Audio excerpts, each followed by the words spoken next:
Hello and welcome to the second of 4 sessions of Things from the Flood. This is a RPG from Free League Publishing. This is about an alternate 1990s that never was. It is a kind of sequel to Tales from the Loop, in that we still have the idea of the loop with this particle accelerator that causes strange things, but it has crashed, and now that weirdness has bled out. And whereas those were kids in the previous game, we are teens that we're dealing with in this game, which has some implications in terms of tone and potential lethality.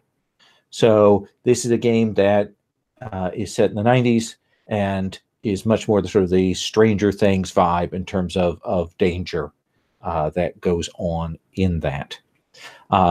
With that in mind, this is part of the Gauntlet Hangouts online gaming community. You can find out more about that at gauntlet-rpg.com.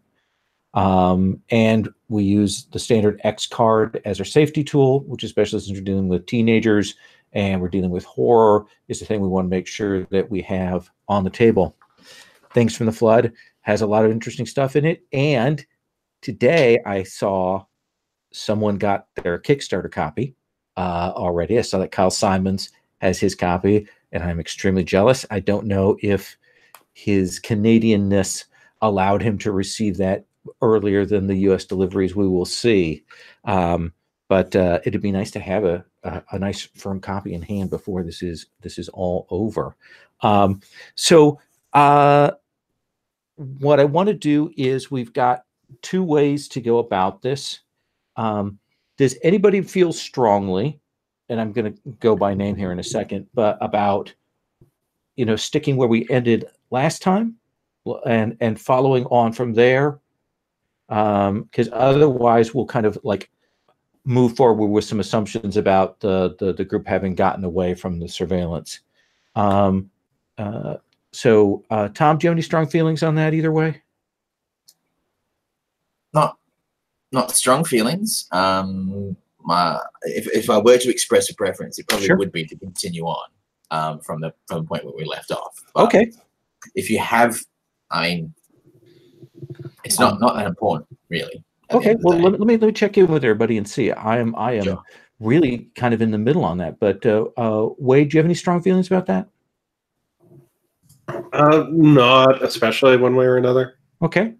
Puckett? We ended on a cliffhanger. Yeah. I mean, that's kind of a vote for continuing from picking up from where we were instead of just hitting fast forward. Okay. And Stephen, any thoughts? I don't have a strong preference. Okay. Well, then we do have at least one preference here. So where we left off last time, we had seen both a VCR setup for Lawrence's family's beautiful TV area. We saw that go to hell. And then we also saw a microwave be infected with the machine cancer. And if we roll back a little further back from that, all of this came about because you had gone to Lawrence's house and had taken this burnt disc that you had gotten from DJ Pumpkin, who apparently had gotten it from the now missing DJ Rust. Who knows where Rust got it? But when you put this in the player, it had a very strange vocal and then a very strange set of sounds that seem to have activated all of the shenanigans that have gone on. And you took some of the materials out onto the front lawn, and there was a brief discussion of lighting a bonfire out there on the front lawn. That course of action was not yet taken, despite having the lighter fluid on hand. But in the midst of all of that, the group spotted the van, the same van that they had seen earlier, kidnapping DJ Pumpkin. They saw it not coming directly down the street where they were, but going down a cross street. So it's clearly doing some kind of search grid pattern. Kara, or is it Kara or Kara? I've forgotten how you want me to say that. I think we had said Kara. Okay, Kara, you've seen this van go past. You've got the materials out on the lawn. What do you do? I think I just say, come on, guys, let's just light this up and then like just vanish for a couple hours.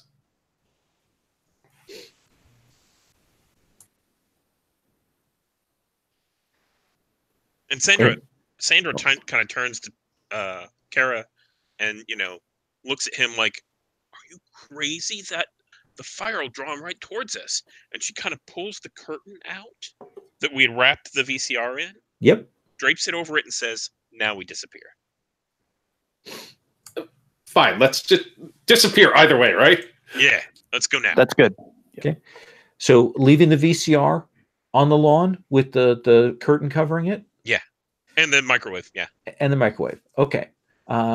So where do you go and how do you get there? Do you just split up or are you taking off on foot? Someone had said something last session about going in and getting the CD. Has that already happened? Yeah, it was Lawrence, and I'm definitely doing that right now. So okay. I don't know what you're talking about. I haven't heard this conversation. Lawrence, you're going to grab that CD out of the player? Oh, yeah. 100%. Okay. I think we're going to have a tinker roll to do that. Sweet. Nice. Because there's a whole bunch of fleshy bits and wires and things that are Videodrome grown up in there. Oh. Can I help him? Wonderful. Sure. I mean, considering that I'm the one with the high tinker roll. Yeah, absolutely. I think what would really happen is I would go and get Tina. Okay. Like, oh shit, my dad's hi-fi system is fucked. Hold on. Let's see if we can do something. Try to fix it here. All right. So Tina, let's have you make that tinker roll. And assuming that Lawrence is helping you, then you'll get an extra die. So you're rolling 7 dice for this. All right.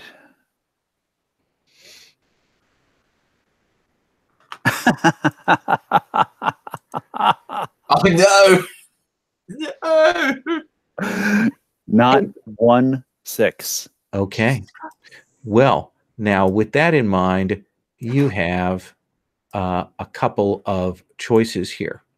Once per session, if it's something that you could that your shame can kind of work into, that's why it's pushing you. You can get an automatic success. The other option that you have is you can mark one of your 4 conditions and re-roll any and all of your dice. Or you can just leave it there.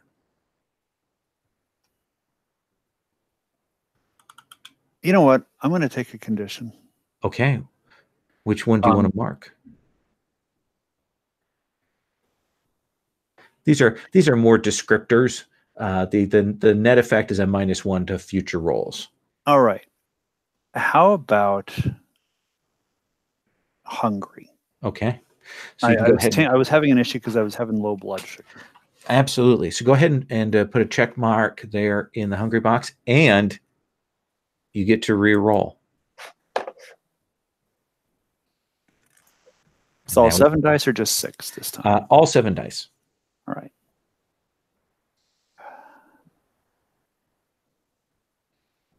Oh no! Oh. That was an even worse roll than the last one. So, you know what? Can I still work in my shame? Yeah. Tell me how that fits in. God's judging me. God doesn't want me to succeed at this. Oof. Because I think I'm gay, and he's punishing me right now. Wow. Get that echo kind of in your head. Yeah, so the net effect is you can't use the shame again this session, and you will get a success. Tell me what that looks like. What does Kara, is it? No, it's Lawrence who's working with you. Yeah. What do they see? When you do this that put with this push?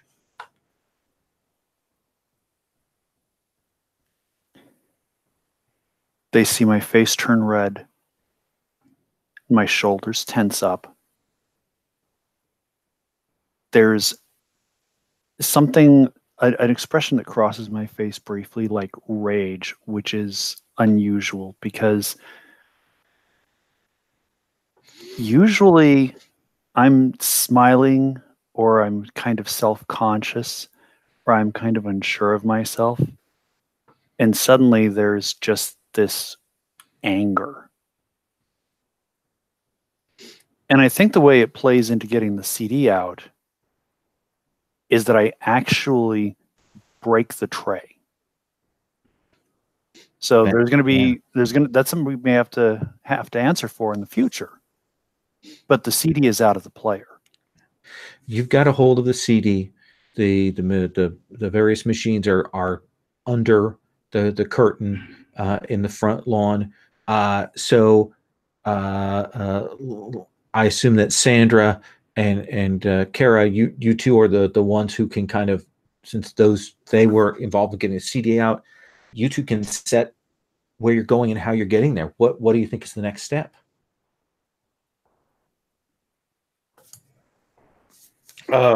Let's try and find someplace like off the roads, like, go off into the woods or park somewhere. And these guys are going to be lazy. They're going to stay in their van. They're not going to want to tromp off into the trees after us or something. So let's try and see if we can go along back alleys and parks until we can get into sort of more wooded areas or a big park or something. That's my thought. Sandra? We definitely shouldn't go near any parks because we saw Pumpkin get taken from a park. So I think maybe I know where there's a culvert near here that we could, it's big. We'd have to, punch over, but I think we could all get in there and then they couldn't find us. Yep, that sounds good. Yeah, sure. Okay. Then I think I actually want a sneak roll from you, Sandra. Nice. To get the group out of here, to get them down to this culvert, off the beaten path, before that van can swing back around. Okay. So I'll roll that. That's a pretty good roll for you. I got 2 6s. 1 success is great. 2 successes means I think that it's easy for you to get the other 3 to there. Tell me what this culvert looks like. It's certainly concealed away. What does it look like? So it's one of those things that the road actually splits. So we go down, we go to, behind the house, skip over a road away from where the van is, and we follow that road not too far, like just a block or 2. And that road actually splits not too far from where into a, northbound and southbound road. And in between the two, there's kind of a grassy area, but there's a giant culvert that goes underneath both sides. And that giant culvert, you couldn't walk into it. It's not, head high, but you could kind of hunch over and you don't have to get on all fours to get in. So we kind of crawl in and it's wet and damp. Yeah. The water table is very high around here. Yeah. But it, there's a little bit of elevation to it. So it's not like there's a flood of water or anything like that, or it's underwater. There's just puddles and it's really kind of gross. And I think there's a whole bunch of old cigarette butts on one end where kids go to smoke and just leave the butts there. Okay. So it kind of reeks a little bit. Kara, what's your take on this? I mean, you at least like to have a particular look and a particular stylishness, and now you're having to duck down and walk in muck to hide out? I don't think I'm a big fan of the mud and stuff. The whole like secret place away where people go to smoke is definitely like my aesthetic. I just don't like getting dirty while doing it. Right? It'd be nice if it was dry. And you all will wait, sit in the cold and muck. How long? Is it 10 minutes? Is it a half hour? Do you wait an hour here? And this is one of those cases where it's kind of all four of you are kind of waiting for someone to be the first one to say, okay, we should go. And who is that? It's totally Lawrence, because he like what time of night is this now? So let's see. It was probably about 4:30, 5 o'clock when all that went down. So we're probably here getting on 6:30, maybe 7 o'clock. Is that Coming all? up on Okay. sunset, dark. Yeah. Just starting to get there. So I think Lawrence is sort of thinking about how his parents are doing inventory that night, and that there won't be anyone coming to the house for quite some time. And like there's not a lot of food there for like ready to eat stuff. I think Lawrence is starting to get kind of hungry. Okay. And yeah, he's like, we got to get out of here. We can't really just stick around here like all night. It's in what season is it? I think we said it was April. Early spring. Yeah, it's early right spring. about Early spring. Okay, so it's not going to get super cold. Number of seasons are flipped from you. Yeah, exactly. Yes, so it's currently autumn. Yes, so it's it's not going to get super cold overnight, but it will still not be comfortable. Like we can't just stay here. And you can hear. I think you can hear Lawrence's stomach growling. Like, so Tina, you've had kind of a moment of shame, and then you kind of hid down here in this dirty place. You hear Lawrence, his stomach growling. This is a kid that you kind of care about.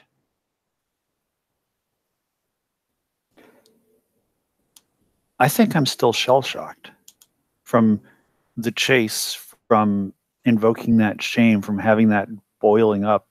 I mean, I'm hungry too, but I think I'm just kind of sitting there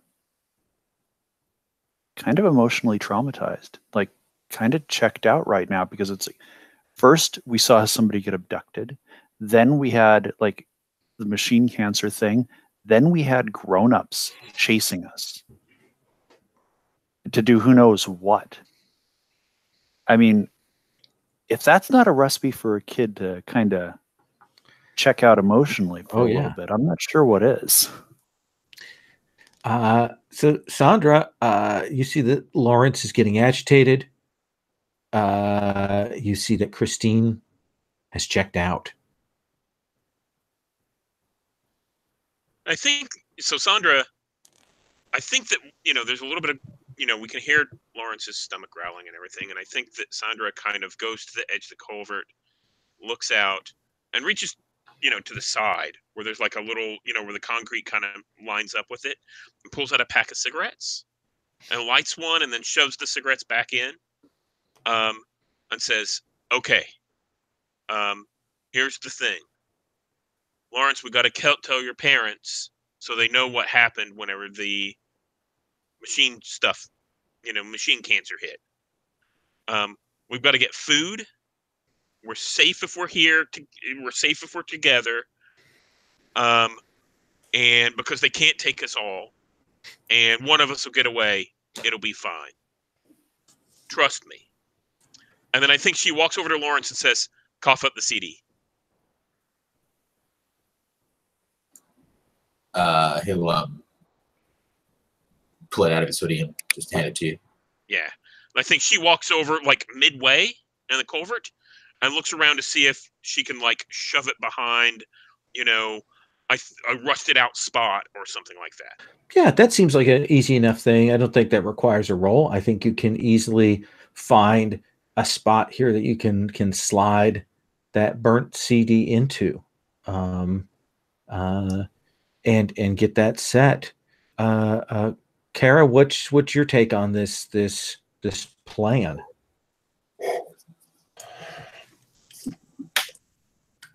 I think as Kara's been saying here in the cold, like the fear has gone down as the discomfort has gone up. She's kind of just like, yeah, okay, whatever. Like, let's do it. So what do you do? Where do you go? What's your first step in this?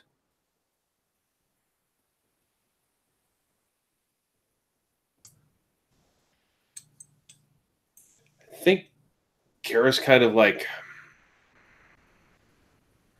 I think Kara's still like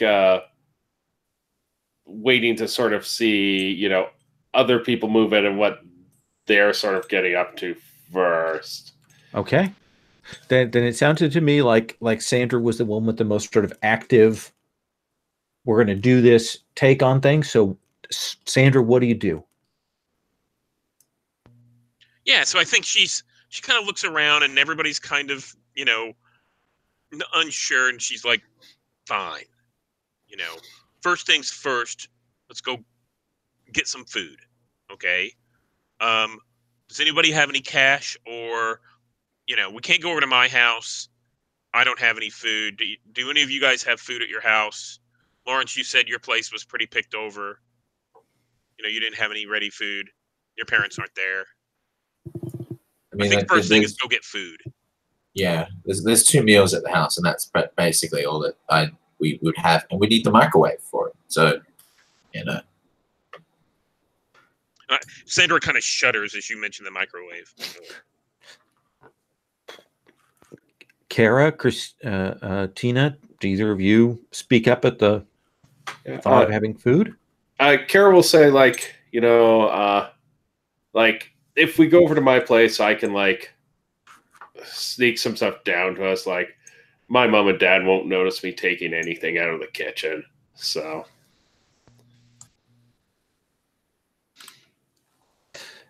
yeah, okay, that sounds good. So, Kara,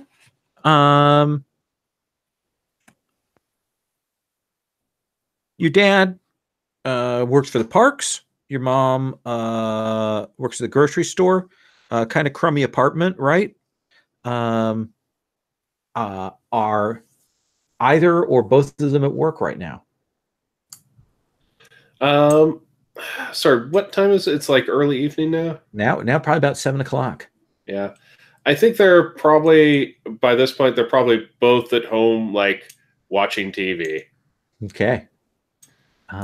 So you take your friends and you stalk over to that apartment building.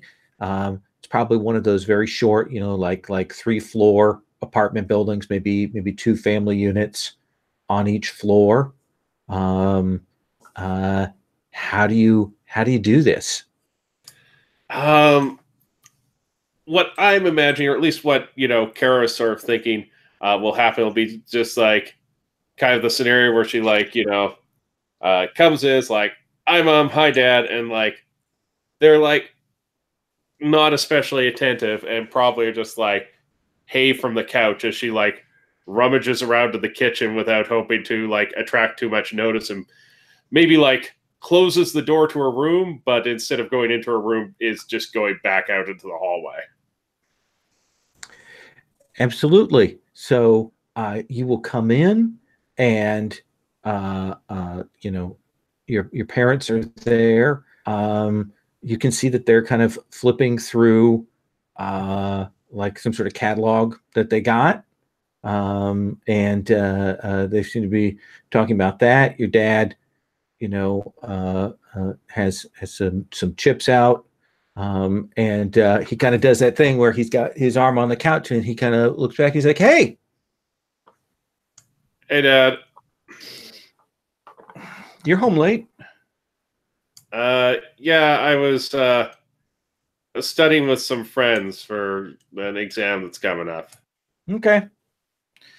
Turns back around and goes back to watching. At this point, 7 o'clock. It's probably Wheel of Fortune that is on it there. So you want to just kind of raid the cupboards? Yeah, that's the idea. Raid the cupboards, pull out some random boxes of whatever, and and then just like close the door to my room loudly and close the door to the apartment quietly.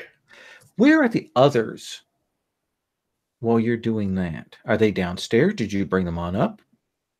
I probably told them to wait downstairs, like maybe in the back alley or something like that. So the three of you are downstairs, kind of cool, probably a little bit cold because you've been in the muck and the damp, kind of waiting outside of this apartment building.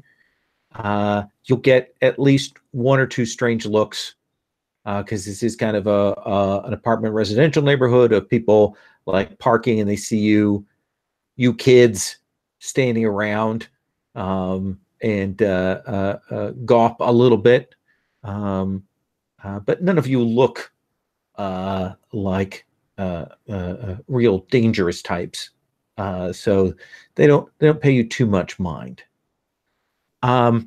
Kara, what is the big ticket food item that you're able to snatch?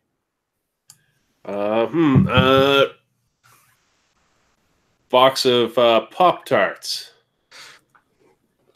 Yeah, like your parents bought one of those big boxes that has like 8 packs of Pop-Tarts, 2 Pop-Tarts each, 16 divided 4 ways. That's enough for a dinner right there. All right.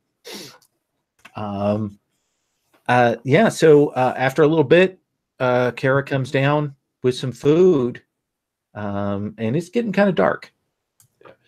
She'll say as she's like comes down and starts passing out Pop-Tarts, she'll say, "All right, I got us fed. Someone else has to find a place where we can go where it's like going to be warm and not standing around in an alley in the dark."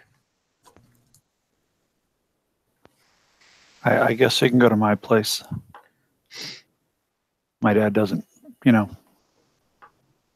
doesn't pay a lot of attention, so he probably won't even notice we're there.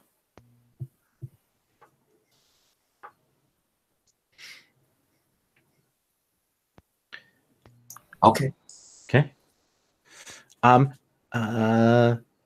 So yeah, it's a bit of a hike, or you can try to catch a bus heading that way. What do you think, Tina? Well, it's dark, and it's going to attract 4 kids walking after dark. Is going to attract more attention than 4 kids on the bus. Okay. So, plus, bus will be a little bit warmer. I mean, back then it was still chilly in early April. Yeah. So we probably don't want to be walking around after dark as the temperature is dropping down into the 50s and 40s. You can wait probably about 10, 12 minutes before the bus comes, catch that route, and go through the streets. Probably see a couple of vans, maybe not the ones that were following you. You don't know, but certainly during the course of that drive, and then they'll let you off, pretty close to your place, Christine, and you will arrive, and looks like there's a car parked out front, and it looks like there's actually somebody there at your dad's place besides your dad. Shit. It's got to be my aunt. I talked to her this morning, and she got this weird look on her face. I don't even know what's going on in there right now, but I know she doesn't trust him.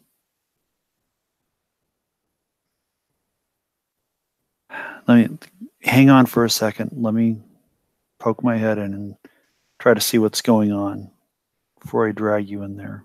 Okay, guys?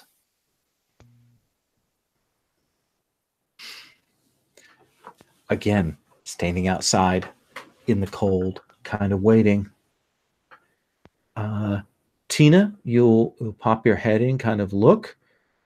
See that living room? Again, the lazy boy that your dad usually occupies. The recliner usually has it pushed back. You notice that he's got it sitting up.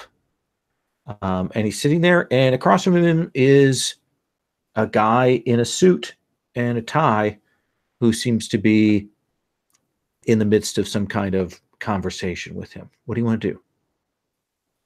Not your aunt. Have I been noticed?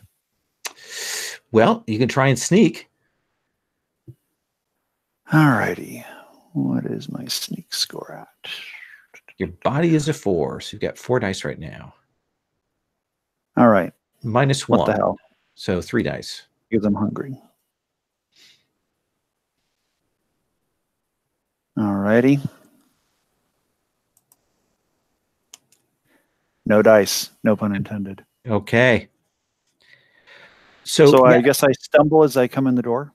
yeah, you make some noise, and you see your dad kind of turns, and you see this gentleman kind of looks, and he'll stand up, and your dad says, "Tina, you're home." Yeah. I stayed after school to work on a project. Okay. What's going on? Mr. Joplin, he had some questions about some of the finances, that kind of thing.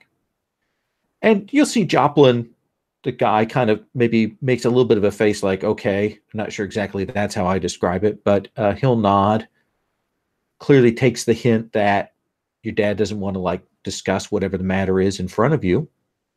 Mm-hmm. And he'll say, "Oh, okay. I tell you what, Mr. Simmons, I'll get back to you early next week. We can talk about this at that point." And this guy will kind of nod to him, and he turns to you and goes, "Nice to meet you, Christine." It was, right? Yeah. And he will head out the door. And even as you're kind of watching him out the door, you hear the sound of the lazy boy getting extended, and the couch getting, and then the TV coming on. Well, he's checked out. All right. So I can go back through the door and wave everybody inside. And Dad's not going to notice. So, Tina, tell us, what is the first thing that your friends are going to notice about this house, about this place dark. that you live? It's dark. There aren't many lights on. The living room is lit by the TV. Might be a light on over the kitchen sink. But otherwise, it's not like there's overhead lamps on. It's basically a middle-aged guy sitting in a recliner in a dark room watching TV. And the rest of the house is not particularly well lit. And that's what they're going to see. All the stylings and furnishings are about 10 years out of date, which means they're probably, 20, 25 years old. Mm-hmm. It looks like a house from the 70s because it is a house from the 70s, and it was never upgraded or modernized in any noticeable way, unless it was a countertop appliance or something like that. And Lawrence, what would be the thing? I mean, you have, two parents that are pretty active in your house, in your family, maybe in a way that you don't care for. But what's the thing here that is most sort of off-putting or different from your expectations of what a house is supposed to be? So there's a surprising amount of, an unusual amount of like clutter, and it's not the kind of homely clutter that I'm used to. My parents will have like stuff that they like things that they want to put on display. There's nothing like that here, or if it is, then it's like clearly been forgotten about and put behind like a stack this high of like letters that haven't been opened, or old newspapers, food rubbish like takeout containers have been put into the bin and stuff, but like there's still more. But yeah, it hasn't been cleaned, hasn't been taken care of in the way that I sort of assume a house should be. And Kara, what's the bit here as you look around that you guess is some relic of Tina's mom?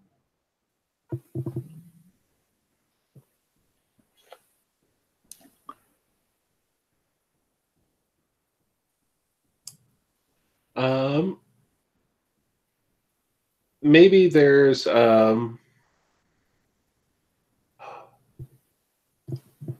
like a really nice knit blanket or something like that. That seems like a little bit out of place, because it looks like, something that get passed down in a family or something like that, as opposed to just random debris. Like a cable knit kind of thing with a couple of colors done. Yeah, exactly that. Yeah, you'll see that has a little bit of that smell of it being old, that those things get. And finally, Sandra, what's the thing that you see here that you've seen before in your nightmares?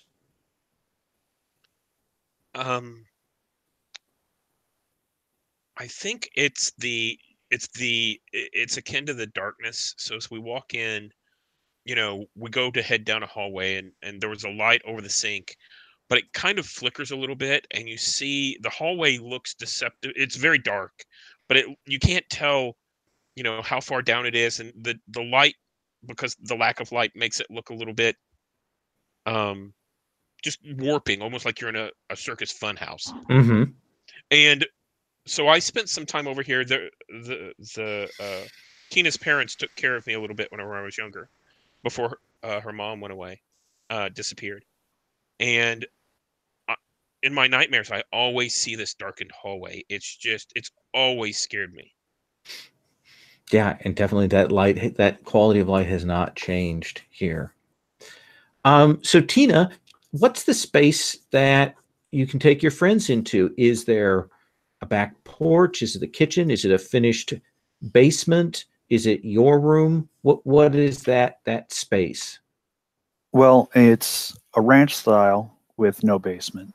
So really, I mean, my original plan was if I couldn't get him into my room, I was going to sneak him into the garage. So at least it's some kind of shelter, but made it into the room okay. So we're in my room.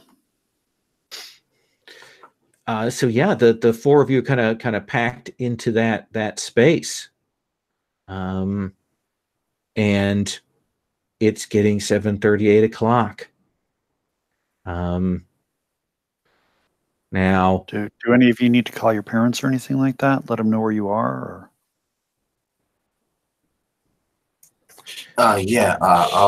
My parents should be at the store still. If I can, I'll give them a call. If that's okay. Yeah. That's Cool, why I asked. cool. Go give them a call.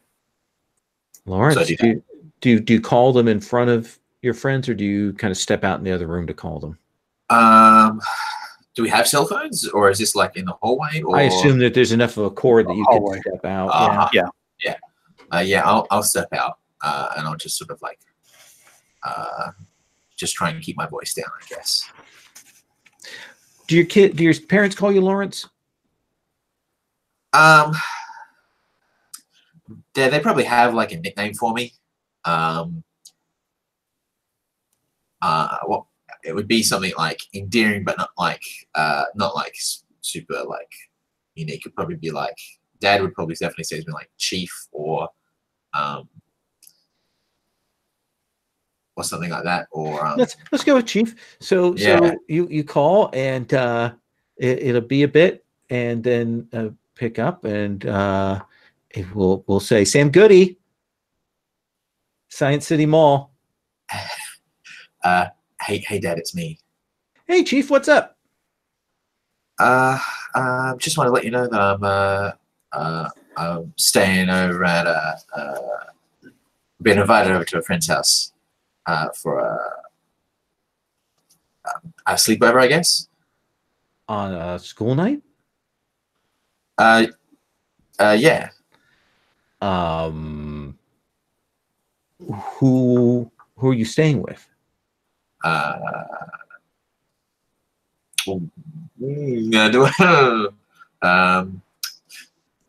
be honest, and I'll say that Tina, you've met Tina before. Long pause. I don't think so, Chief. No. You're on a school night. You're not staying overnight for a sleepover at a girl's house. I mean, I'm not the only person here. Okay, who else is there?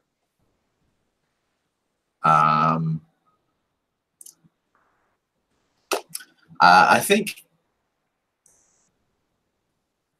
I'm just wondering if Lawrence starts to lie now. He's like, oh, maybe I should have lied. Yes. Yeah.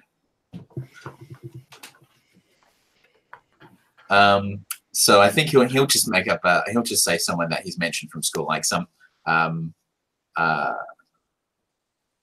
So Tina doesn't have any like brothers or anything like, or siblings or anything like that. No. Nope. Don't think there are any male siblings in amongst the group here.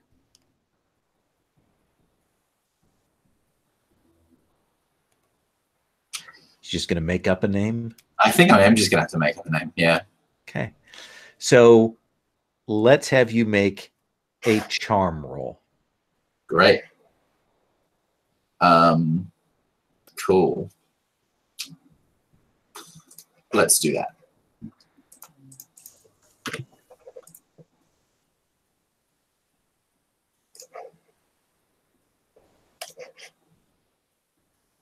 Two sixes. I'm glad somebody finally got a 6. Hilarious. Okay. Your dad's like,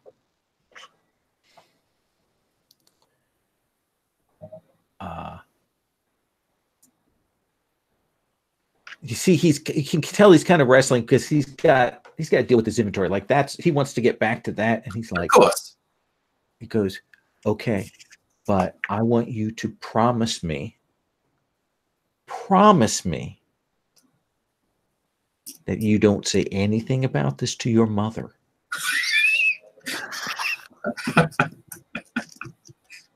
Okay. Honestly, I didn't think it would be that big a deal. I thought you'd be happy on like making some friends.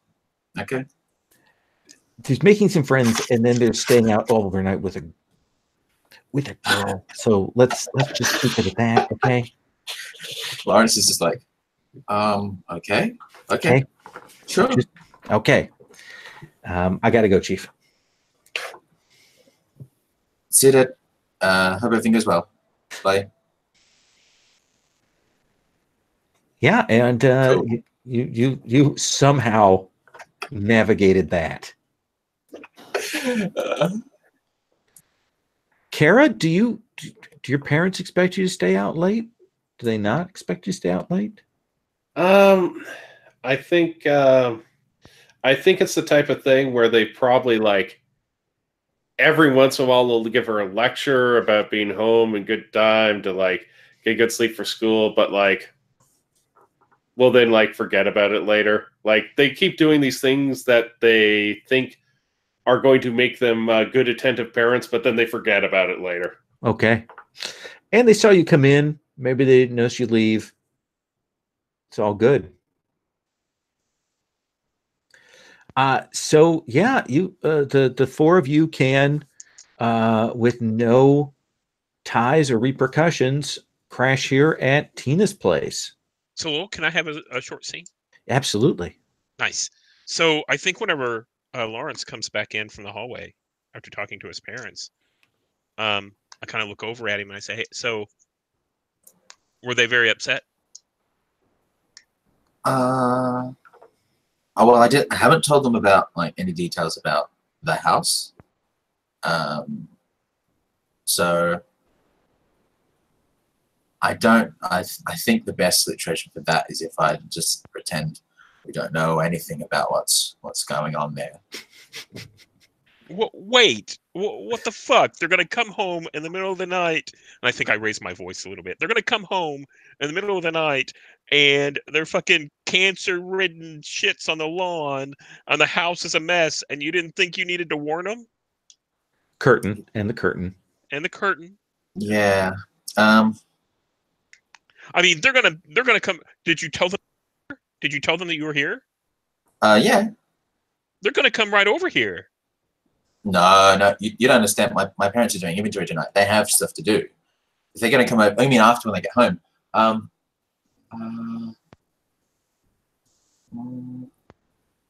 I was kind of hoping / expecting that the surveillance guys would find the stuff and sort of just take it with them, I guess, to cover up their tracks as much as anything else. Jesus Christ. Sandra's all exasperated and I think sits down on the corner of the bed, just kind of shakes her head and What? What's the big deal? What's the big deal? I think your parents are going to come over in the middle of the night and start, trying to figure out what the hell happened to we trashed their house, and they're going to come over and try and find us, and then shit's going to hit the fan, and we're busted.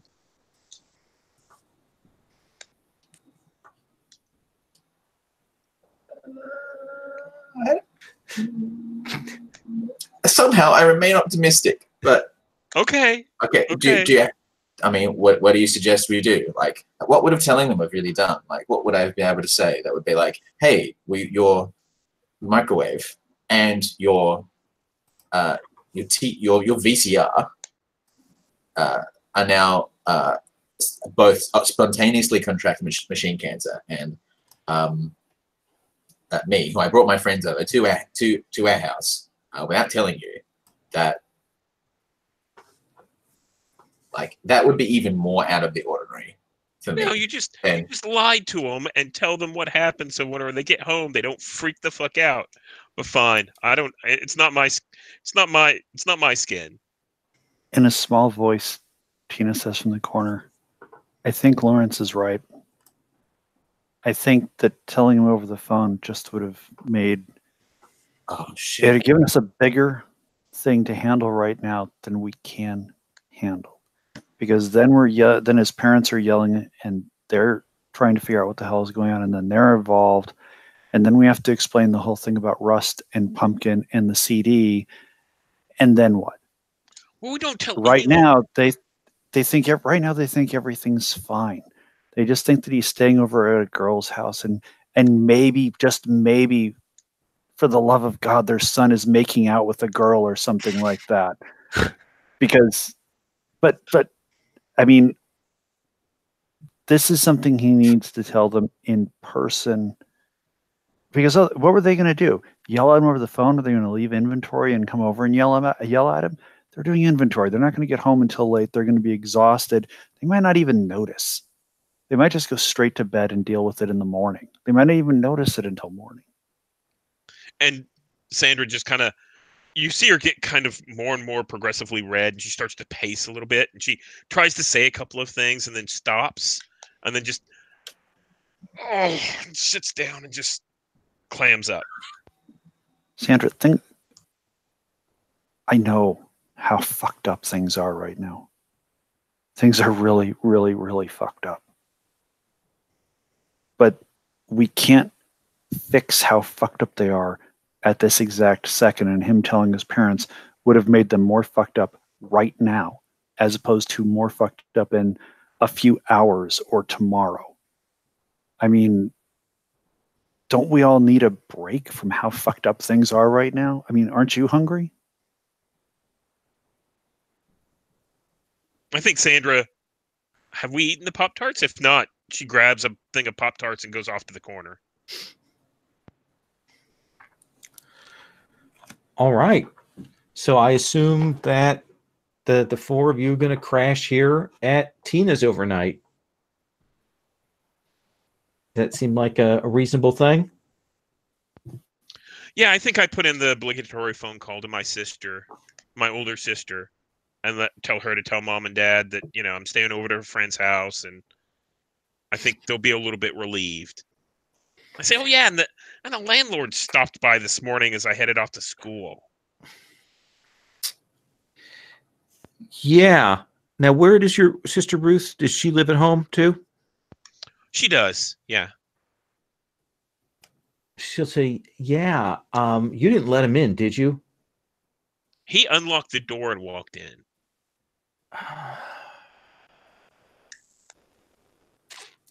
He put a lockbox on a couple of things.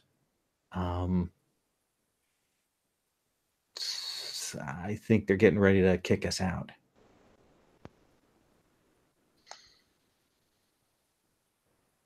Well, it's been coming for a while, so... I mean, I don't have anything worth anything in there. Do you? We've got stuff. I mean, you've got stuff, whether you know it or not. You might think you don't have much, but you still got things, and we got to figure out where we're going to put them, who we can leave them with, and that kind of thing. I don't think it'll be tonight. I'll talk to you tomorrow or over the weekend. Okay. Yeah. Yeah. And you guys will crash. Let's take 5 here, and then we'll start out fresh the next day. Does that seem fair? Okay. Mm-hmm.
I like the choice there not to lie.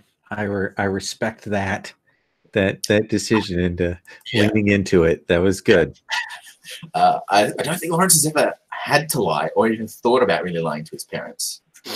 Like, basically ever. He's just never needed to. So we take up the next day, essentially at school, with the four of you having kind of rolled in. Is everybody wearing essentially the same clothes as yesterday? Yeah. Or because I don't think anything Tina has necessarily fits any of you. What do you think, Tina? Oh, Pocket may not be back. But I would guess with the tiny Tina that we've established that may mean that.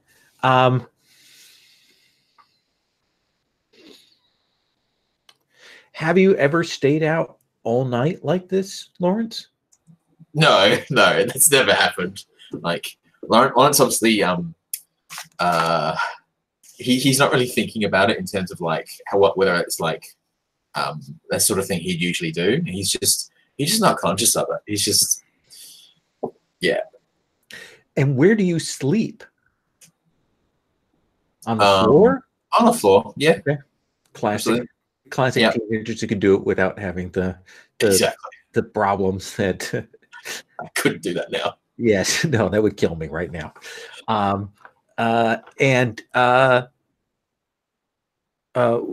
Kara, do you think you sleep on the floor? Do you suppose there's a bedroll? Do you sleep on the bed? I think probably.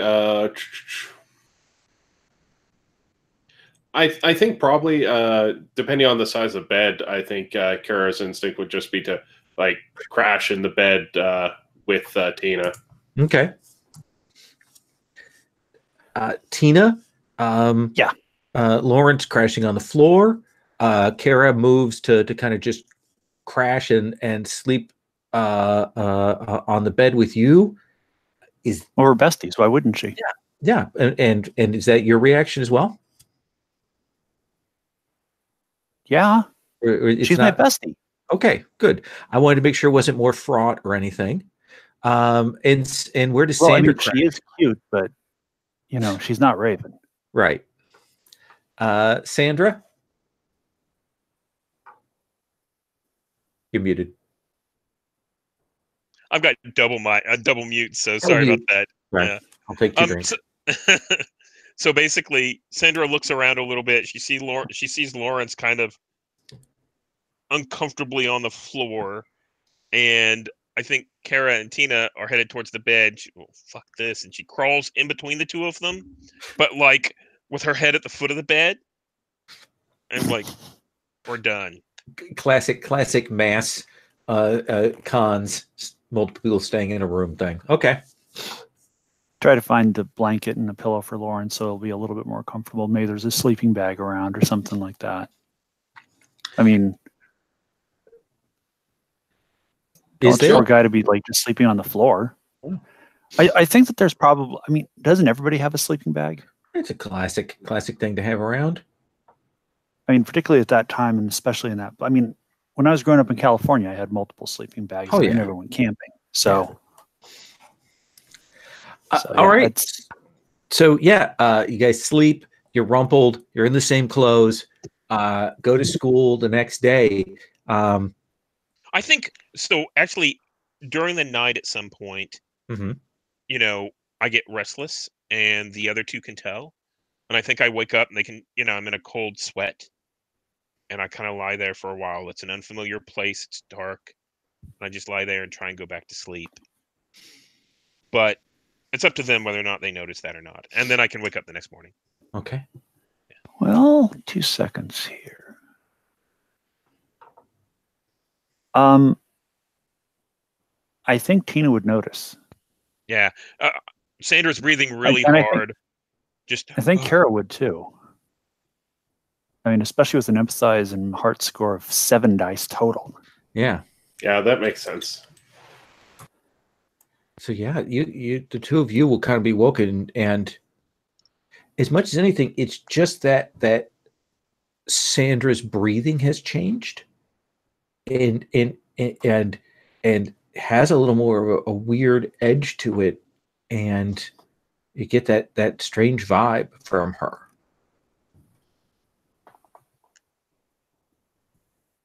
Hey, are you okay?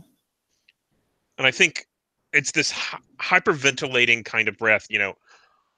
Yeah, it's fine. Just go back to sleep. I'll be fine. Are No, you it's- sure?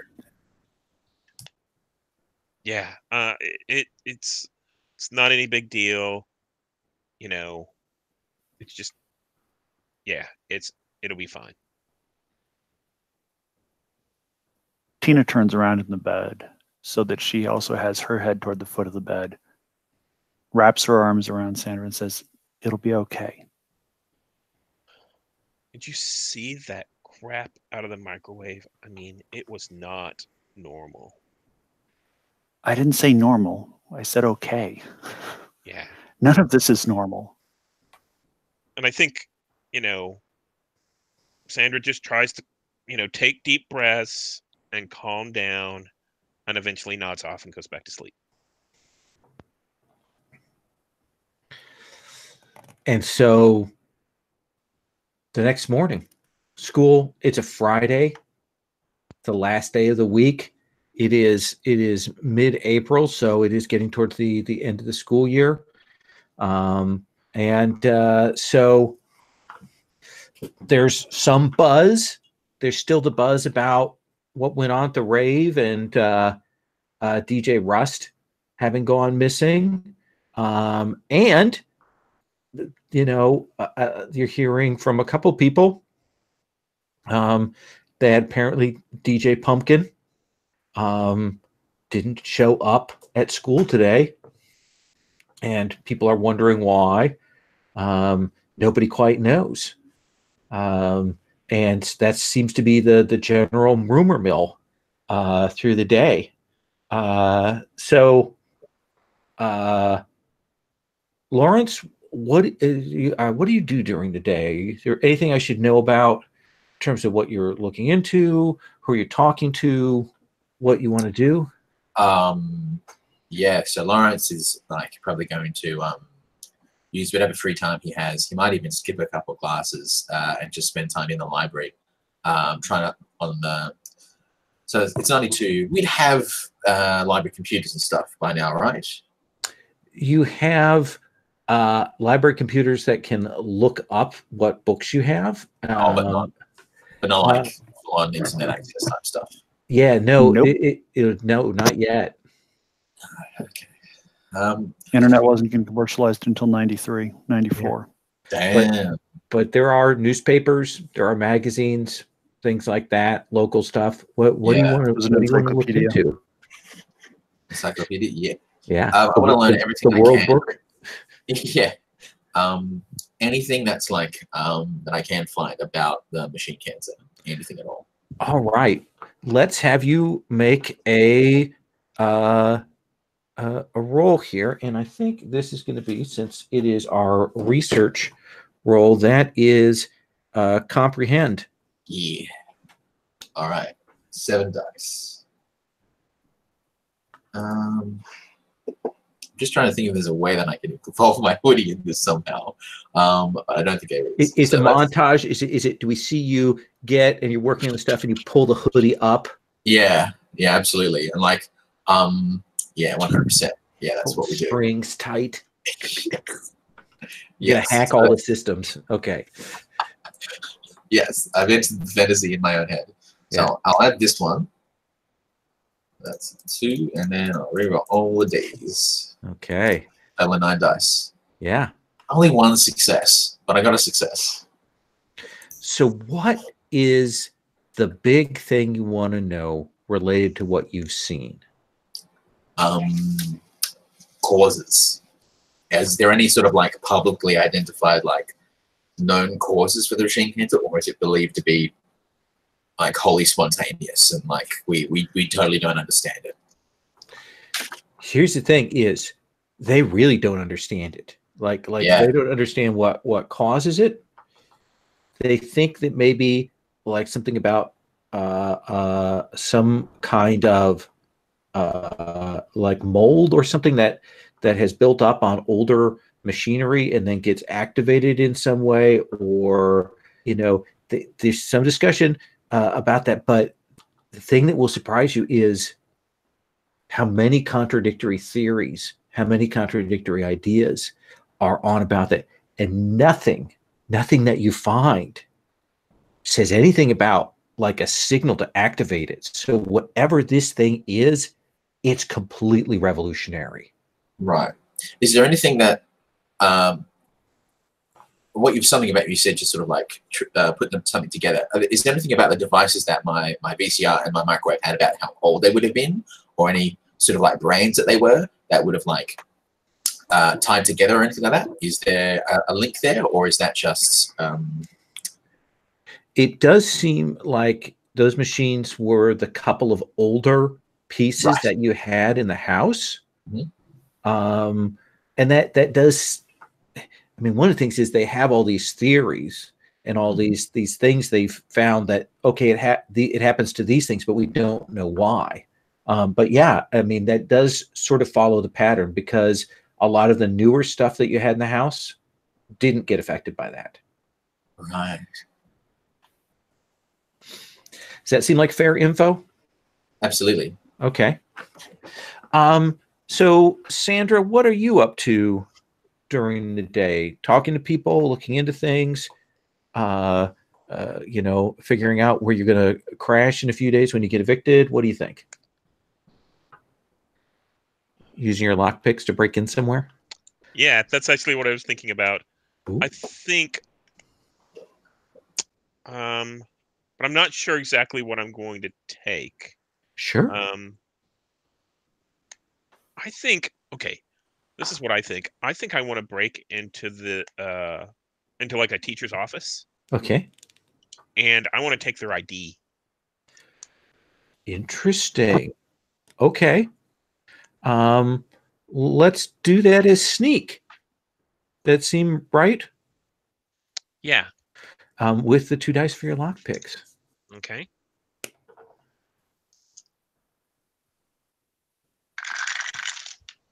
I think this is the English teacher. Oh yeah, you break into Mr. Gosterman's office. Yeah. I got 3 6s. Oh yeah. You get in there and you get his ID. And what else? What is the other thing that you get with the other successes? I think he has about $30 in cash. Okay. Kind of tucked away back of the drawer kind of thing. People you won't notice right away. Yeah, I think that is a pretty easy thing to do and to get. Yeah. So, and you're in and out, no problem. This is the real start of your life of crime here, because it's so easy to do. Ooh. So easy.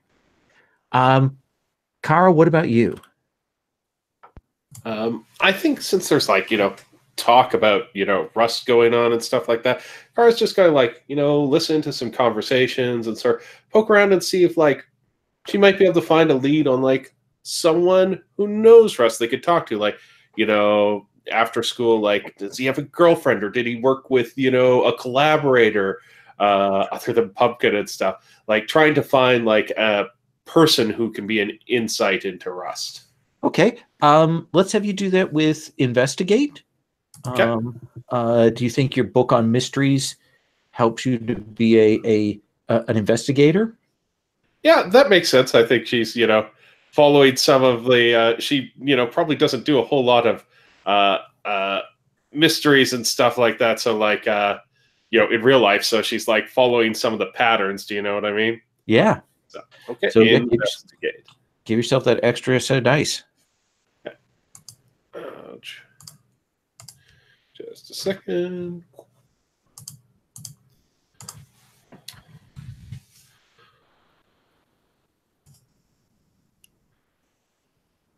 And I'm looking for 6s, eh? That is what you're looking for. Ooh, that was a lot of dice for no 6s. Welcome to Mutant. Yeah. Now you got a couple choices. Yeah, so I can. My choices are: I can bring in the shame. I can take a condition, or Yeah. Those are the two. Okay.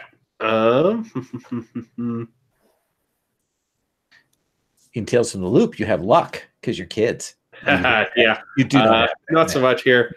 I think she didn't really sleep too well last night, and she kind of has a little bit like of that conversational looseness that comes with sleep loss type of a thing. Oh, I like that. Yeah, I'll take the sleepless, so that allows me to re-roll all the dice or one? All the dice. Yep. Yeah.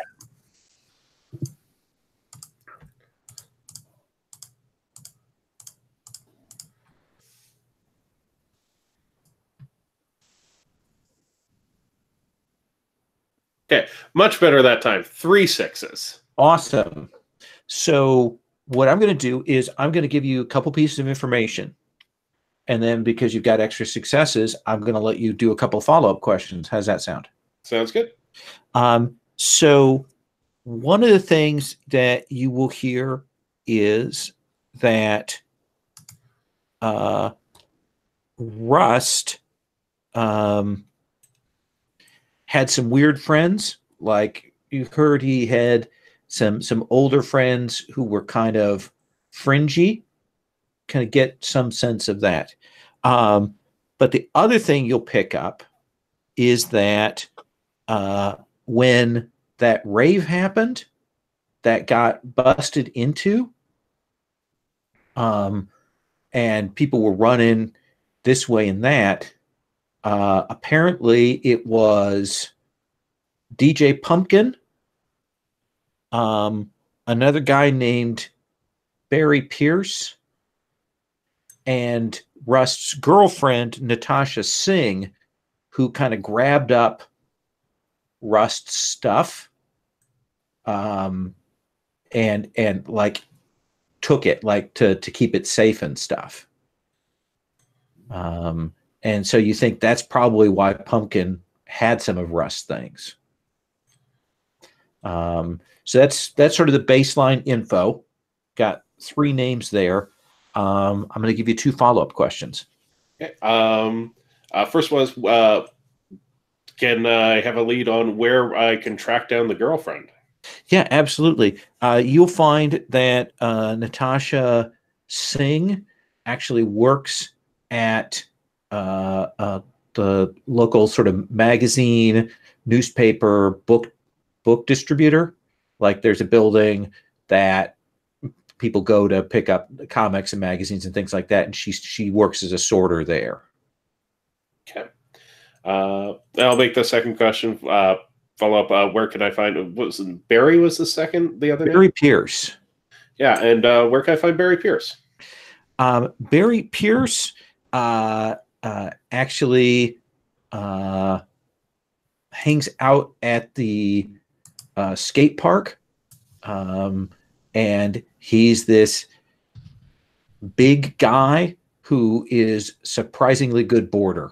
Like for his size, he's a big like half Thai, half American guy who looks like he ought to be a bouncer, even though he's only like 17. And he is surprisingly light on his feet on his skateboard. All right. Okay. Let's come to Tina. Yes.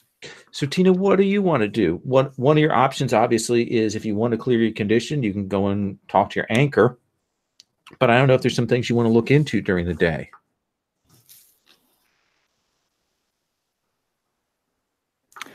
Frankly, ditching class and talking to Raven makes a lot of sense for Tina right now because I think she's still shaken up. And I mean, this is heavy shit to be dealing with. And everybody else is functioning, but nobody else invoked their shame. Yeah. So I think it might present some interesting narrative possibilities for you to go see the person who that shame is most centered around. Yeah, you can ditch out midday. They have an open lunch, is what that's called. So you can open campus is what I had. Okay. So you can essentially go off out of school, you know, and go to Taco Bell or whatever, or walk on down to the head shop. Here's a question for you. What is the name of the head shop?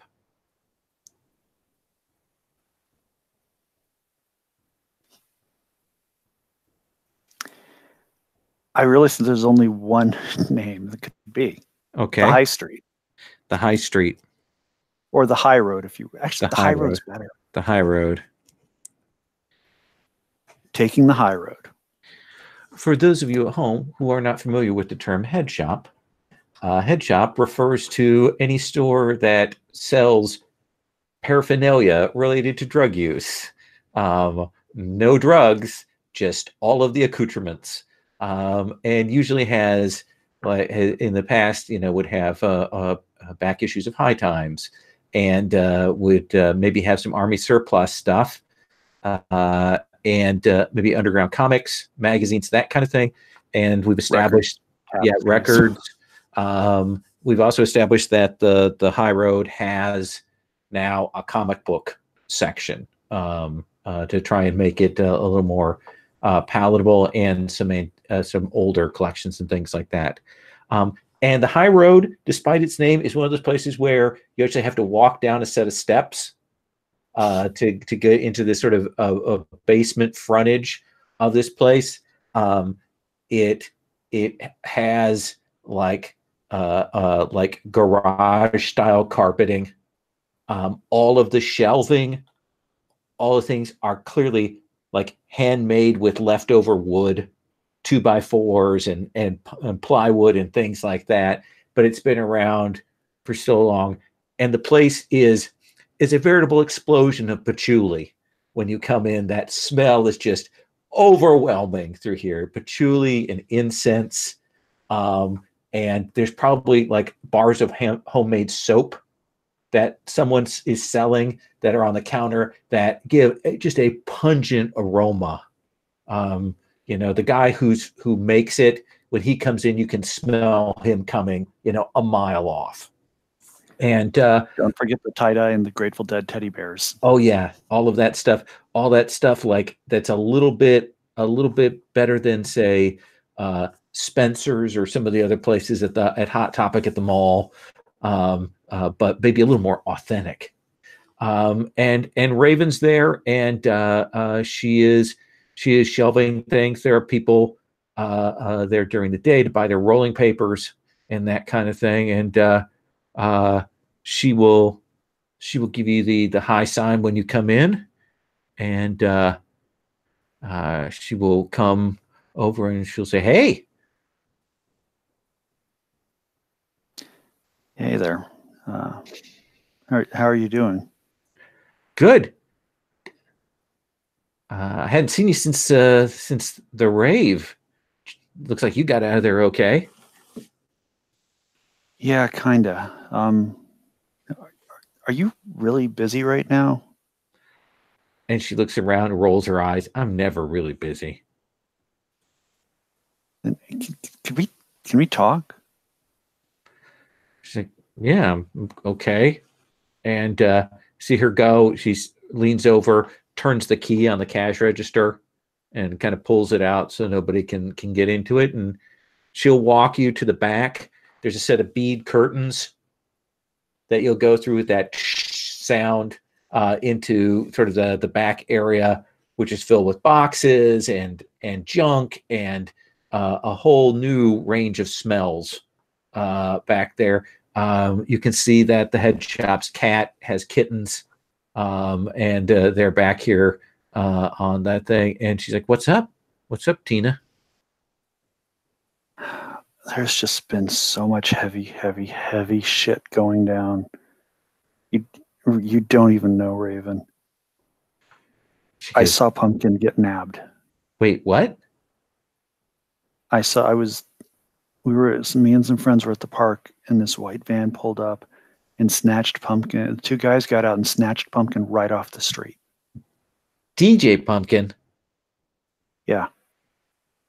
Who would snatch him? The only thing I know is that it can't be anybody with good musical taste. But I don't know. They were just like these dudes. Like, What did the cops they weren't. Better than to call the cops. I mean, they just say it's like it was drugs or something like that, and ignore it. I mean, it's. I don't even. So we saw him get snatched up, and then we got this weird CD, and we tried to play it, and this kid that I know, like, we tried to play it at his house, and like, this noise kept making stuff started getting the machine cancer while this thing was on. Noise? What do you mean, like backmasking? It was just, I don't even know. I don't even remember. I'm really out of it because more of those white vans, like after we did that, more of those white vans started coming through the neighborhood. And it's like, this is the same type of the white van that the guys got out of and snatched up pumpkins. So we had to get the fuck out of there. We hid in this ditch for like an hour. I mean, I don't even know. Wait, white vans? White vans. Like white panel vans, no windows. And you see her kind of like, her face kind of narrow, and she's like, shit, I think I know who that might be. Who? Like, there were a couple of people in the other day that were asking about the local scene. And they were a little odd. They didn't want the usual people to ask about that. They didn't seem like cops or anything. But like after they left, somebody was in the store told me that they were what are called waiters. WAITERS. There's some kind of like church group or something. Like I don't know. And they have a white panel van that they drive around.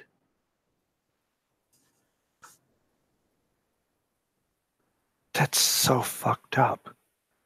Yeah, if I were you, I would maybe call Crime Stoppers, leave a message there, tell them about Pumpkin, and then forget about it. Just call a tip line. If you're nervous, call up from payphone, but at least tell somebody. Well, I talked to you about it. Well, you talked to me, but I'm not calling the cops. That's why I talked to you about it. Yeah, well, I mean, it's up to you whether you want to, maybe help Pumpkin out that way or not. A church group, huh? Yep. She goes, I will tell you, I am relieved. I thought you were going to tell me you were pregnant or something. No, no. I don't think that's something I'm going to have to worry about for a while. It's like, yeah. Yeah, it just, look, you saw something. I didn't see it, so I can't give them the full details, but you got to call. And you'll feel better when you do that. I'll think about it. Okay. You mind if I just play with the kittens for a little while? Yeah. They're really cute. Yeah. There's some meow mix over there if you want to Want to fill the bowl for him? I get to feed him? Yeah. I haven't done it yet today. Kittens are so cute. Yeah, I'd like that. Thanks, Raven. And you may clear your hungry condition By feeding cats. by feeding cats. It's soup for the soul. There you go. Then let's swing back to Lawrence. Do we want to? Is there anything else you want to do, or do we want to pull the group together later in the day? What do you think? I guess we can pull the group together. I don't think there's anything particular I want done. So yeah, You'll at least be able to track down Sandra and Kara at the end of the day and talk to them before anything goes on. So let's.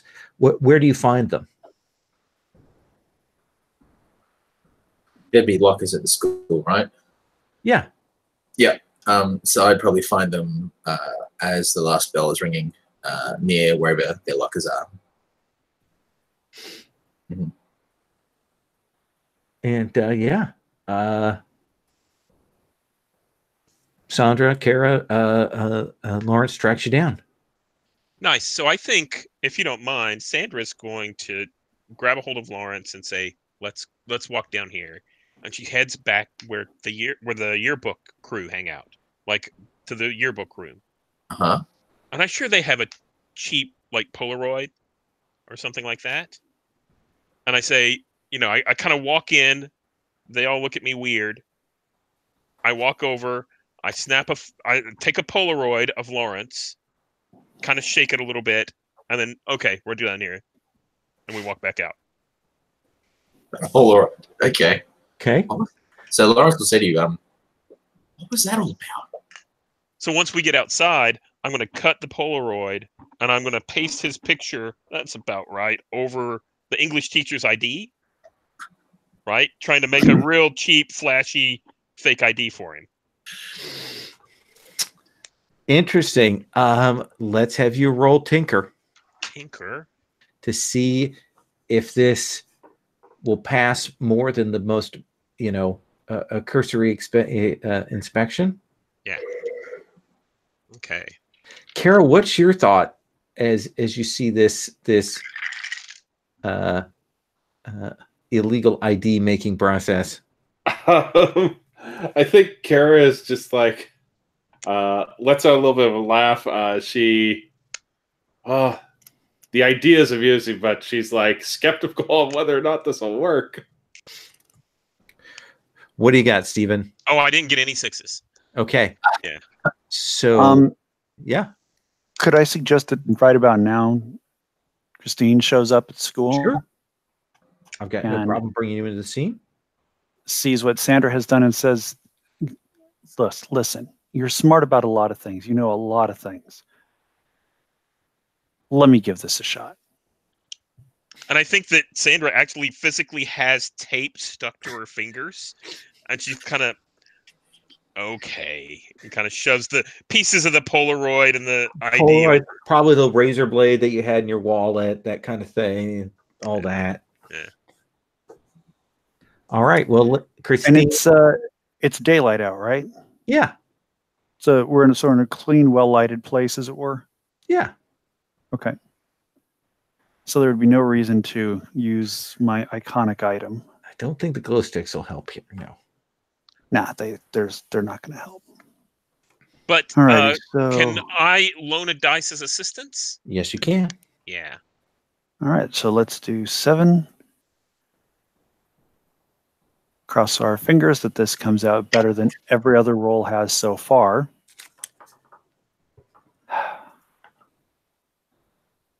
Two sixes. So this will pass that kind of flip test thing, and it's not going to fall apart. It's going to be fairly durable. If someone in authority takes it and takes a long, hard look at it, it will become pretty clear what is going on there. Does that seem fair? More than. Okay. And I think Sandra says, after they get done, she kind of looks at it real closely and everything and goes, "Thanks, Tina. That's great." You're welcome. I mean, I had to pick up something at these raves, And you can share info and decide how you want to proceed.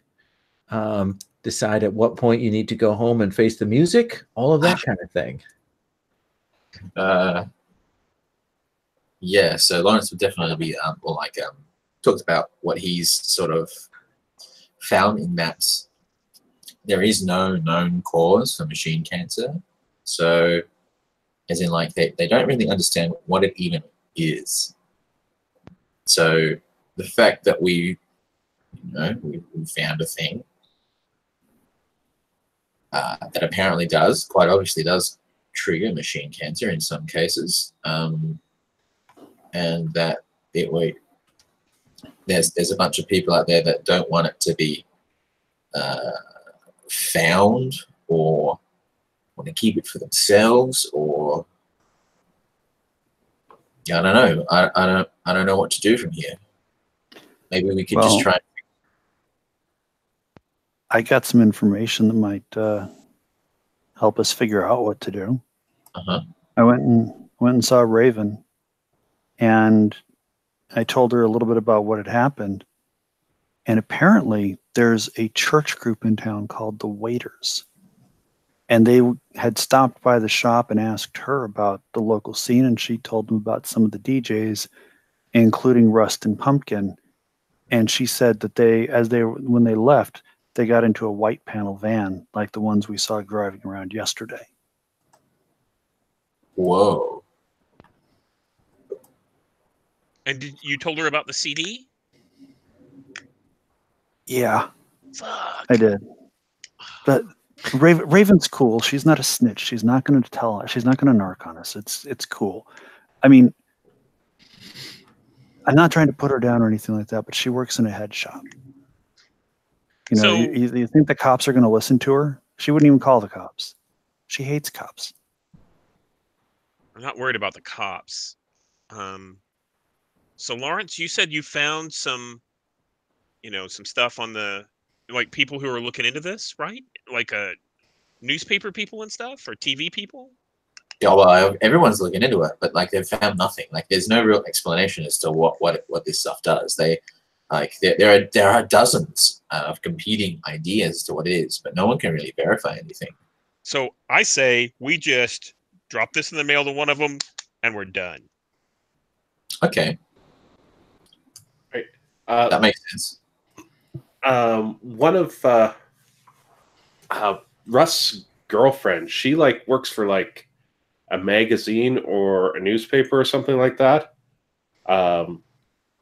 Maybe that might be a connection in, because she'd be pretty motivated and she might already know more than a lot of people. And she, depending on how much we trust her, yeah, she might be motivated to, follow through on DJ Rust's, work. Yeah. Either that, or if we go looking for her and she's mysteriously disappeared, then maybe we need to be really careful about who we give any of this stuff to. Absolutely. And who we talk to about it, glaring at Tina.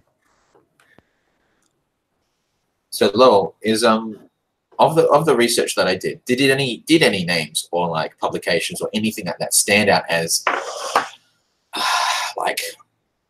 not just trying to get attention to promote their paper or their publication or what have you, anything that's trying to actually, any organization that's actually trying to figure out what this thing is for the public good? Or is there anything that just has that reputation? Well, you certainly know that the Szabo Labs is one of the local scientific things. They're associated with the loop, but apart from it, they had to relocate after the flooding. A A lot of them come from the technical college because it's actually kind of a scientific technical school that's nearby. That's a possibility. And of course, Crown itself certainly. The problem is that a lot of these people are in the pockets of the corporations. Crown has a lot of pull around here. Yeah. I think to find someone that would be a resource like that would actually be a contact check. See, I think Sandra kind of has been sitting there thinking a little bit and says, maybe one of them would pay for it.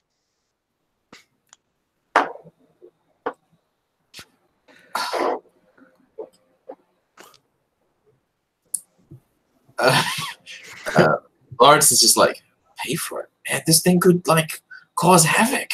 Put this in the middle of the city on like a boombox, or like on like a big like an alert system for like doing like emergency stuff. Put it throughout an entire city. Put it on the radio. Oh yeah. Oh no, this would cause chaos. What are you, a Russian?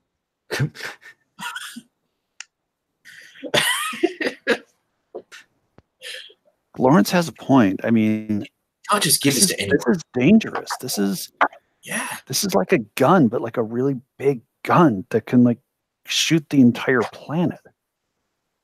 I mean, this is dangerous shit.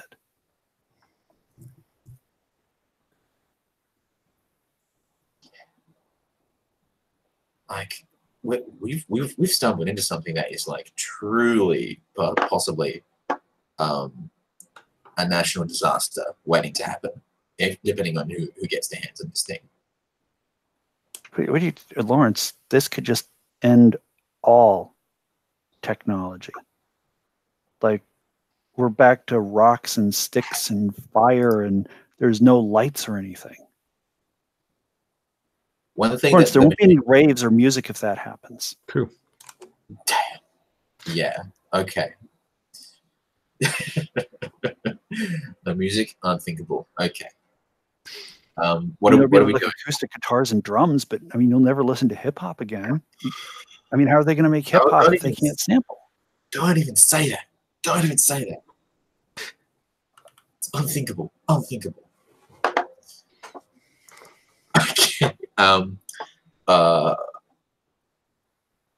So yeah, we've got a few things that we could follow up on. So if we go to this contact for Rust's girlfriend, Natasha Sings, we sort of want to like verify that we can trust her, and then be like, hey, there's a thing that we are out of our depth with. How do you feel about taking that baton and doing a thing? Or well, how do we know if we can trust her? So that's the thing. We would need to do something to find out. Or we could just palm it off to someone right now. We could. No, we're not palming it off. I mean, we may be kids, but we're not adults. I mean, adults will just, they'll try to like nuke Russia or China or something with it. Are you kidding me? We could try to destroy it, so nobody could do anything with it. But we don't know if this is the only copy. We don't know if this is the only one. Exactly. Yeah. I think we need to like get this to a whistleblower, someone who will, who's motivated to like spread awareness and not just make a buck. Yeah, we need to blow this open if it's going to be safe, because the stakes are too high otherwise. Yeah, absolutely. Okay.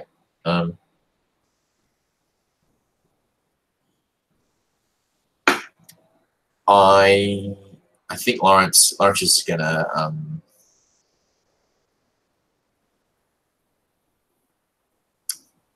he's just gonna like follow with whatever you guys do. Like that's me Tom talking out of character really. It's okay. Just saying, okay, there's a whole bunch of stuff that you guys we can follow up on. But if we're doing, have you talked to your parents yet, Lawrence? Oh no, I should probably do that. Hey, and now he's like, takes a sniff of his hoodie, and it's like, yeah, it needs a bit of a wash. So So maybe the group needs to split in different directions and then come back. Yeah, I think so. I think Lawrence definitely needs to go home. Yeah. Then let's do a home scene with everybody and catch on to that if you guys don't mind. Is it okay if I go with Lawrence for moral support? Since otherwise my home scene would be pretty just, if Dad's there, he's probably getting chewed out by Aunt Bev, or he's getting talked to by this other dude, or sitting there in his underwear watching television. Sure, that is entirely. Those are all bleak. Yeah. Kara, do you go home, or do you go see your dealer? I think I go and see my dealer, especially, I didn't get very much sleep. I might be like looking, to make sure that I can get to sleep well tonight, that type of thing. And just like, I think my dealer feels, it's probably not true, but to me, it feels like my dealer is the more responsible adult in my life than my parents are. And let me ask you this. Where does your dealer hold court?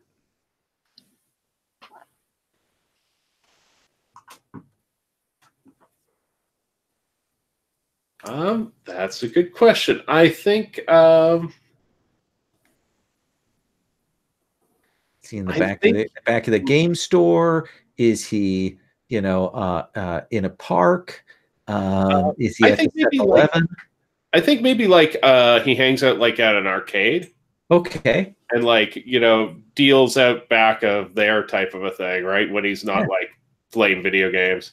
So you head over to Aladdin's castle, and you will head there, and he actually is friends with the guy who like does the night stuff, and so Jackson can kind of hang around inside. His buddy doesn't really care as long as he doesn't, cause problems. And Jackson will see you coming, and he'll be like, all right.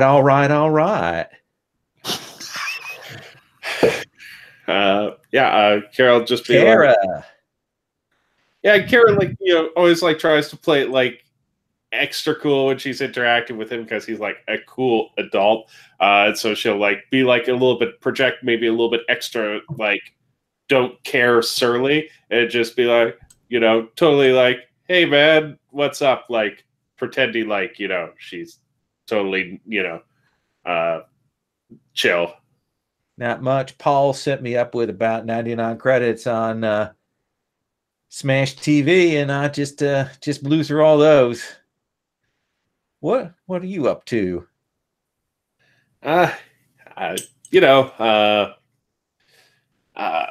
Just making my way through things. Just riding along, right? Yeah. Oh yeah. Time's a squared circle, all that, you know how it is. Yep. Yeah, I do. It's yeah. What can I do you for? It's just looking for, you got something that's maybe more of like, a body high and help me sleep a little bit heavier. Yeah. It's you're in luck. One of my pals, he got almost caught holding, and he had a garbage bag full of stuff that he handed off to me. So you are lucky because it is discount day here at Jackson's Emporium. I like the sound of that. Absolutely. And he said, let's step outside. Yeah, sure. And he'll step outside, and he does that thing where he just wants to talk at you for a while. Yeah. Kind of get the sense of things and hear about it, and he's talking about this thing he watched, and how it was this show. It's like an older show, and it's about how, like, when you invent things, those like other inventions come out of those things, and they're like these connections, right? And I'm watching this show, and he like started with like a perfume sprayer, and at the end it was like a B-52 bomber, and it blew my mind. I The think, more you know. yeah, I think Kara's just like enraptured because, like, he pays attention to her, and the audience may or may not be impressed by what he's saying, but Kara is. And he will hand you a decent sized Ziploc of weed for a little less than you usually have to pay him. Yeah. Yeah. Yeah, like thank you. Thanks for cutting me the deal. Like, it's lots been going on. It's really good. Yeah, no, it's because you know what? There's just this thing about you. You got that aura about you, and I can tell. Yeah, that you're always going to do the right thing. Well, Kara just swells up at that. She's trying to look like not affected by it, but she's like all puffed. All right. Well, I told Paul that he was going to set me up with 99 credits on Teenage Mutant Ninja Turtles, and I got an appointment with those heroes on the half shell.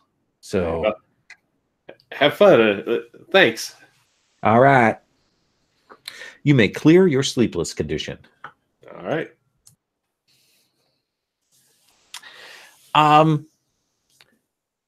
Sandra, what are you up to? So Sandra heads home. Okay. She heads back to the apartment. She heads upstairs and unlocks the door and opens it up. Okay. And, looks around a little bit. I think Ruth's there, her sister. And Ruth kind of Sandra walks up to Ruth, and she takes I think it's like $33 and like puts it down on the table in front of Ruth and says, use this for rent or get new locks so the landlord can't get in or something. Where did you get this? Well, let's just say that today was my birthday and someone gave me an early birthday present. And you see her eyes kind of dart over the calendar, and she goes, "Oh, fuck. That's fine. We're all grown-ups here. It's okay."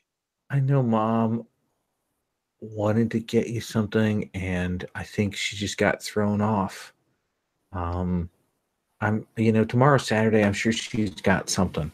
So, just make sure you're around so she has a chance to give you something. Okay? Tell her to take it back because, they don't have money to spend on something silly. Ruth looks at you and goes, "That will kill her. You got to let her buy you something." Then you have to do me a favor. Make sure it's something like bake a cake with her or something like that so that almost no money's spent. I'll see what I can do. Yeah, I appreciate it. And I'm going to get a change of clothes. Yeah, I was going to say, you look a little rough. It's been a rough couple of days, but, just getting by. How were your job interviews? They were job interviews. I went over to the Ohio Community College and went through that hour-long how to take an interview seminar, and they give you all these pointers and things, and they never give you the kinds of questions that they actually ask you. Yeah. Well, I'm sure you'll find something. You're smart. We'll see. So Sandra goes back to her room or where she sleeps and changes out of her clothes and looks around the room for a second, and then And you'll hear your sister Bruce answer the phone. And then she comes in and goes, Sandra, there's a call for you. who is it? Some kid from your school named Aaron. Okay. So I go over and I answer the phone, and I think it's got one of those super long cords. Oh, yeah. You know. Stress me as it goes into the other room. Yeah. And I think I'll kind of go around the corner. I'll say, "What's up?" Hey, Sandra. How are you doing? I'm doing great. How are you? I'm doing fine. So, listen, we had that conversation a couple of days ago, and my situation got a little bit tighter recently. So, I'd like to ask you again. You know a lot of people, you've got friends and things like that, and you could make a chunk of money if you'd be willing to help me out.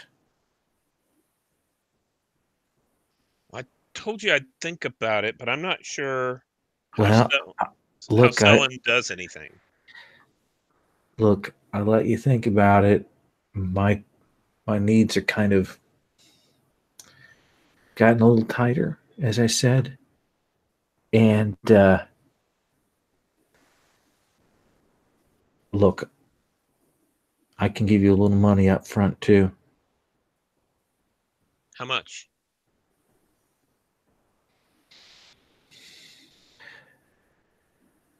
I'll give you an advance of about 200.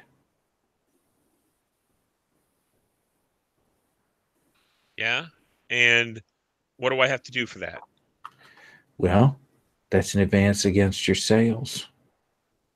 You'll be able to make that back in a week or less. You're smart. You know how to get around. Okay, so here's the deal. I do this for you for this week, and I get you out of this jam. And then we can renegotiate. Yeah, because I don't want to keep doing this. I want to do this just for a little bit, just to kind of get through. And I'll help you out. You help me out, I will help you out. Okay. I'll talk to you tomorrow at school. Or I'll talk to you Monday. I'll talk to you tomorrow. Come by the 7-Eleven. Yeah. Okay. I'll do that like around 2 p.m. or so. Sounds good. Yeah. Okay. And I think Sandra goes back and kind of hangs the phone up on the wall. You're a little bothered because you didn't give me your number. Ah. Well, phone books, Yeah. Yeah.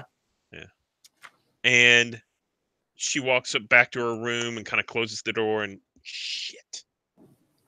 She looks around a little bit. She'd kind of taken a few clothes out, but she hadn't quite changed yet. So she finishes changing her clothes, and then pulls like a backpack out of the closet. It's like a big one, and starts stuffing clothes and other things. Looks around a little bit, and checks out what she might what she might be able to take in the backpack with her.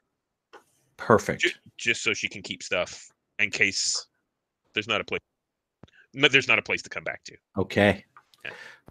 Lawrence, Tina. Yeah, the cops are here. Oh, great. Yeah, a couple of there's a cop car out front, and you kind of come up, and you will see that there is a detective that they are taking some fingerprints from around the house, and you can see that everything's gone. Oh. TV, VCR, receiver, like all of the electronics in the house are gone. Is it clear that they're being like taken for evidence, or is it just that they've just vanished? It looks to you, based on how they're marking things, Yep.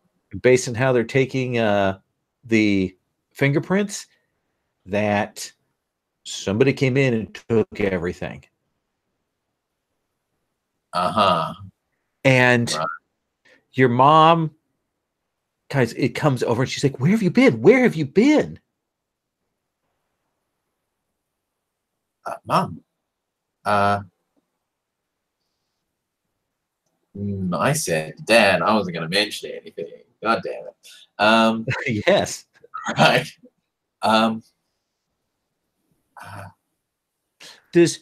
Now I have a question for you, Tina. Does Lawrence's mom know you? I think she probably knows of me, but I don't know that she's ever Okay. met me. All right. And she'll kind of look at you, and she looks back at you, Lawrence, as if to say, "Are you going to introduce me to your little friend?" Hey, Mom, this is Tina. She's a friend from school. What's going on? And you will see this police detective has kind of picked up who you are, and he Yep. comes over, and he's like, what's your last name?" I was going to be really tongue in cheek and put Fishburne, but yeah, exactly. Baker. Mr. Baker, hey, I'm Detective Saunders. Hi. I need to talk to you here. And he kind of he says, "Can you tell me where you've been for the last 12 hours?" 12 hours. So Yeah. so what time is it now of the day?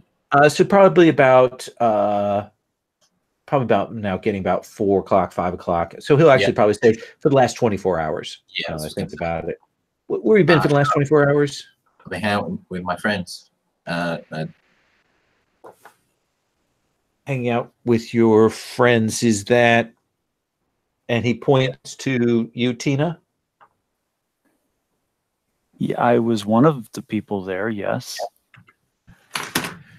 All right. Now, Mr. Baker, if you could give me the names of the other friends that you were with.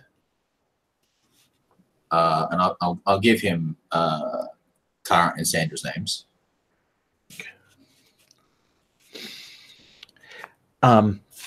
So why don't you run me down the timeline of where you've been the last 24 hours? I know your parents said that they talked to you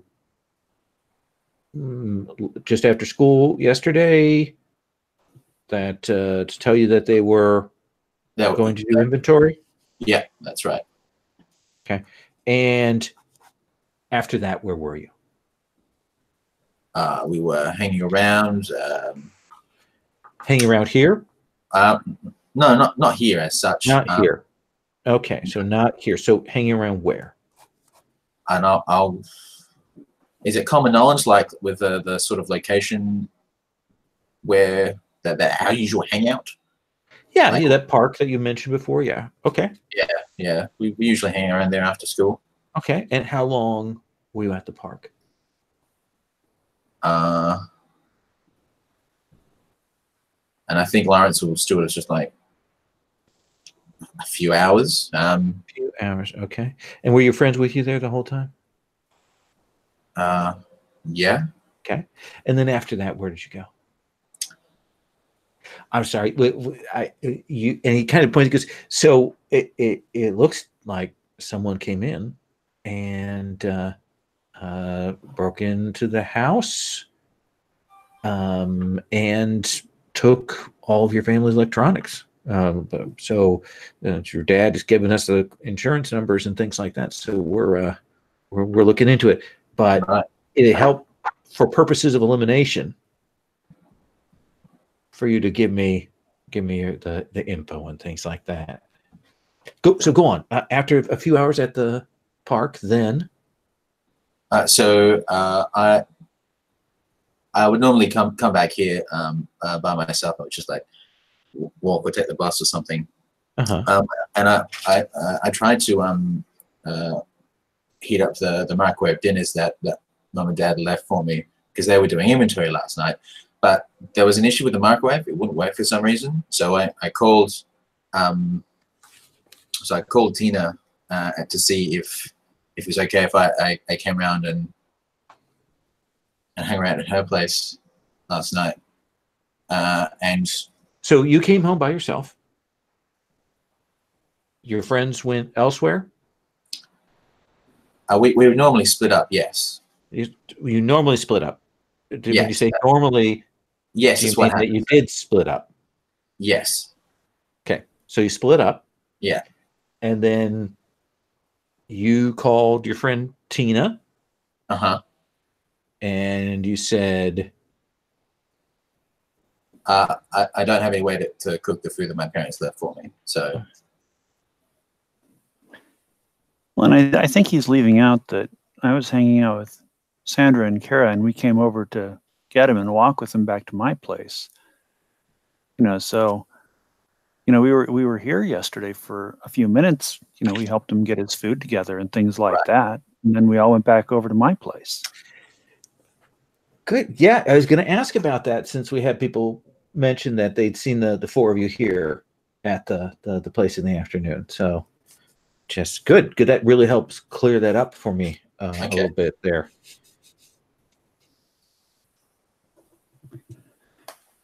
Did you see anyone strange around the house? So I look back at Tina and say, no. And you, Miss Simmons, was it? Yes. Did you see anyone strange around the house? Anything unusual? Not that I remember. I mean, it's a quiet neighborhood. I mean, anything unusual would really stick out, wouldn't it? True. Lawrence, when you left the house, did you set the alarm? Do you recall setting the alarm? We definitely did in real terms.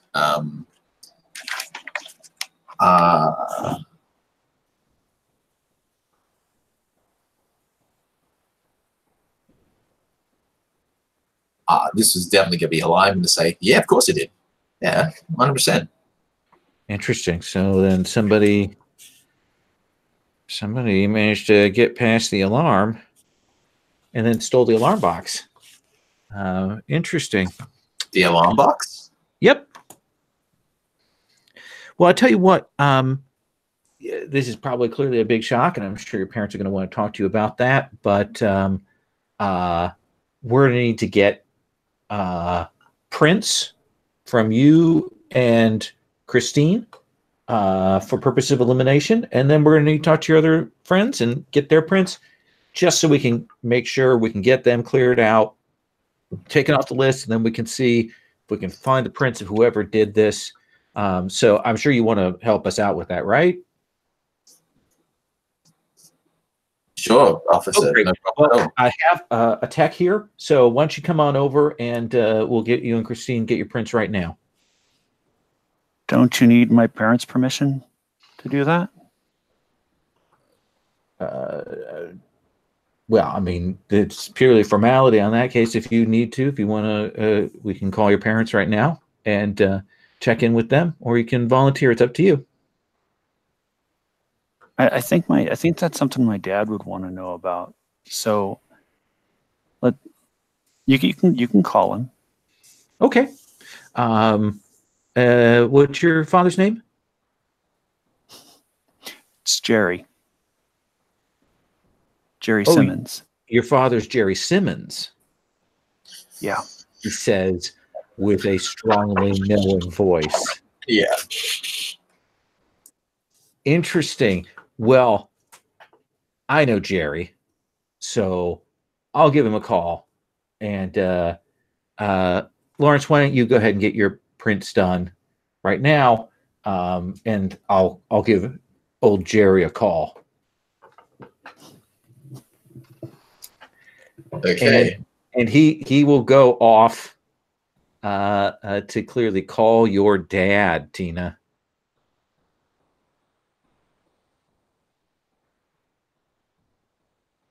And yeah, they take your prints, Lawrence, and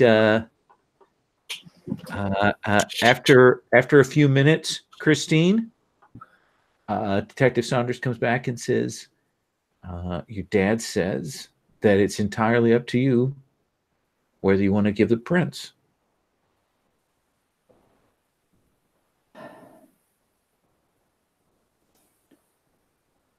I look at Lawrence. Fine, let's get it over with. Great. This will make it so much easier for us to find out who did this. And he will take your prints. And then you said it was Kara Huntley and Sandra Phelps. All right. Yeah. Well, we will give them a call and look into this. If either of you can think of anything that you saw that day, anyone that you saw hanging around, anyone that maybe Lawrence you'd seen the days leading up to this that might have been casing the place, and he'll give you his card. Mm-hmm. Just give me a call. In the next day or two, I want to have you come in and sit down, and we'll get a full timeline from you just to make sure that everything is clear. All dot the I's, cross the T's, all that.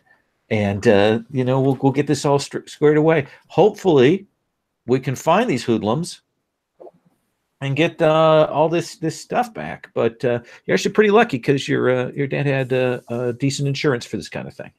Mm-hmm. Yep, that's very like Dad. Let me ask you just one. And this question is going to sound odd. Just one more thing. Okay. Had you seen any machine cancer infections on any of the devices in the household at any time in the last couple of days? No. No. Okay. Well, thank you much. All right. Well, then I will be talking with you later. I'm sorry to taking up all your time. I know you just got back. So, and he'll turn to your mom. Thank you, Mrs. Baker. And tell Mr. Baker, again, we'll be getting in touch with him tomorrow. And if he can finish filling out that insurance thing with those numbers, then we will get going on this, and we will give it our full attention. And he will head out. And your mom turns to you. That head comes around, like spins around and looks at you and Tina. And she's like, we're going to have a conversation. Uh-huh. Or not right now. Okay. But we are going to have a conversation. And then she turns and she looks at your father and she says, yes, we are going to have a conversation. And your father kind of goes a little pale there too.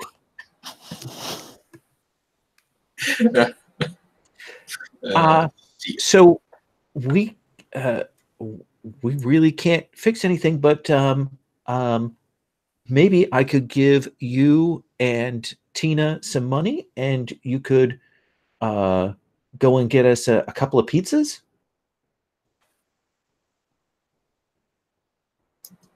Okay, sure.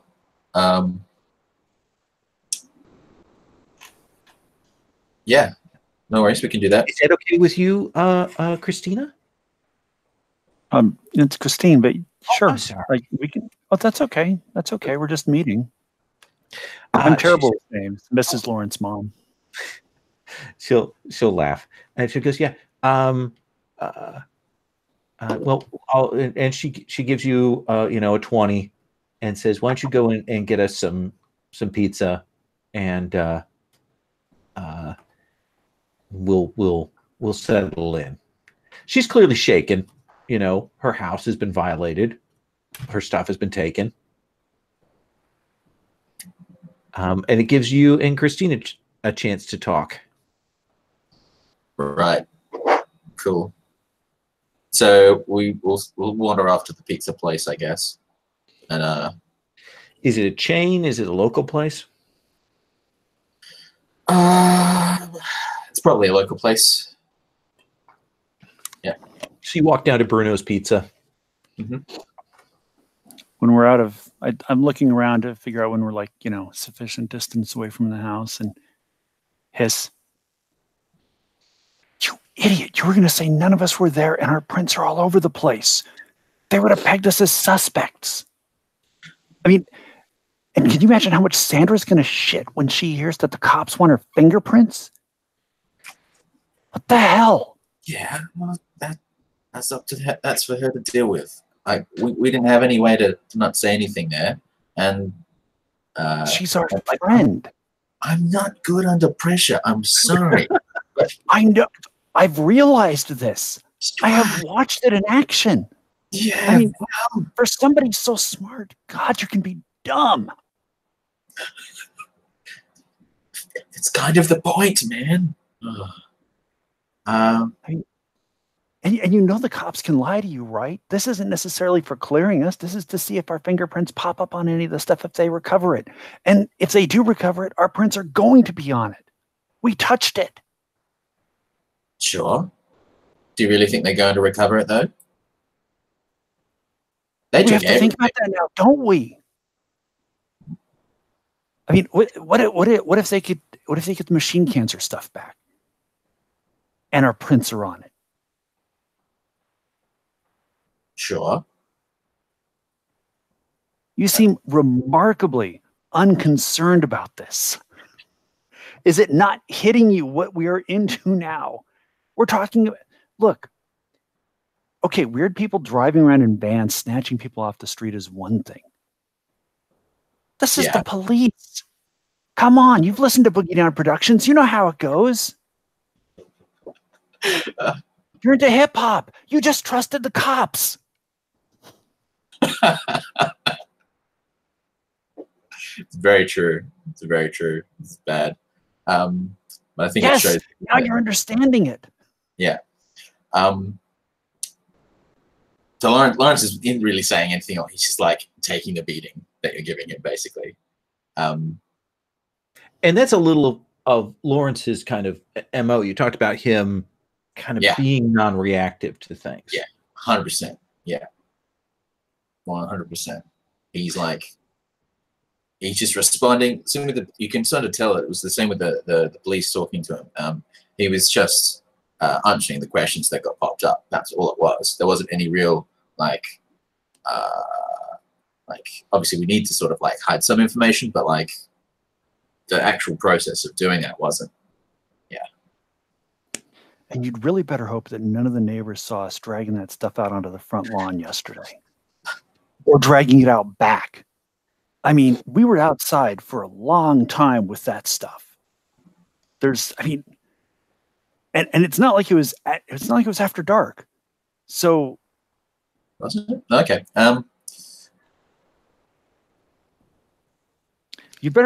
All I'm saying is you had better come up with a better story. And this time run it past Sandra first. Because if any of us knows how to lie to the cops, it's gonna be her and her sister. But you're not it. I mean, it's pretty clear that I shouldn't be the one doing the talking, and I'm totally fine with that. Just saying. I'm going to cut there. Yeah. Sandra's name has been dropped. Sandra, you've had that interaction with your sister Ruth. You head back out onto the street.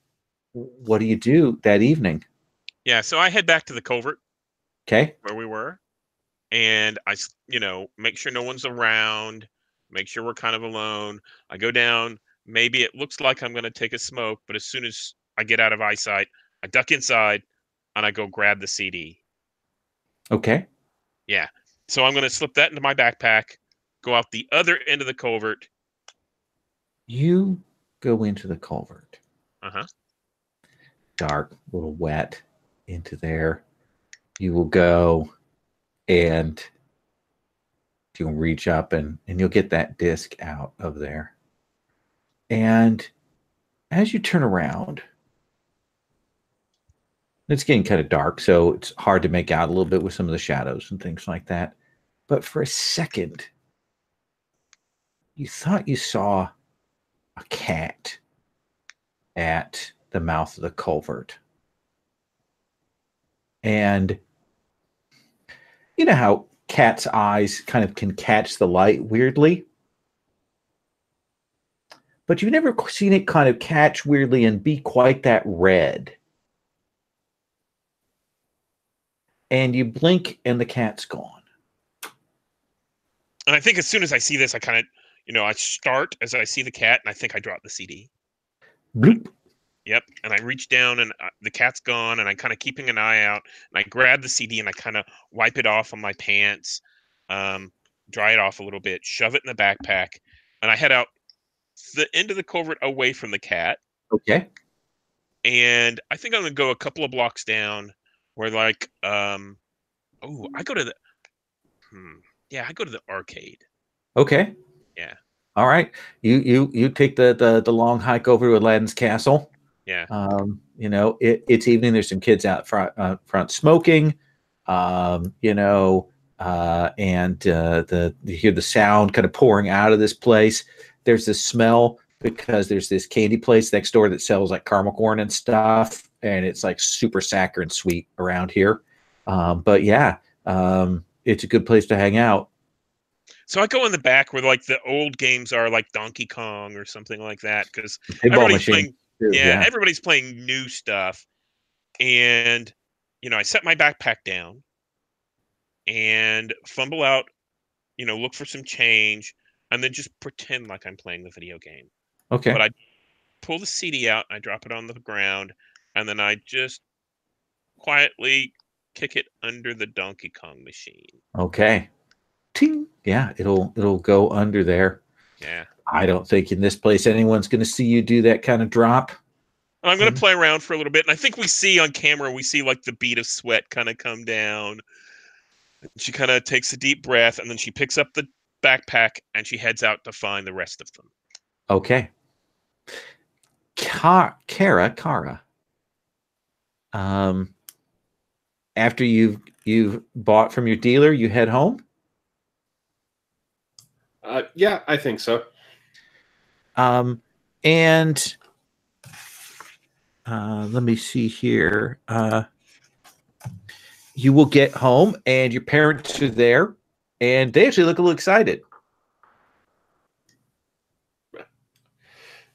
I think anytime my parents look excited, it's a little bit of a worry, and they'll be a little like, "Hey, Mom. Hey, Dad. We thought you'd be home earlier than this." Still studying for that exam coming up. Well, and they like, come, let's go outside. Let's go outside. All right. And they say, so last month you turned 16,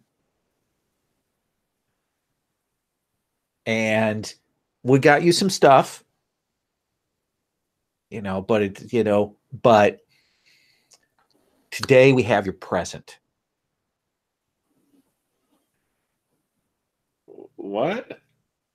So I know that you got your learner's permit last year.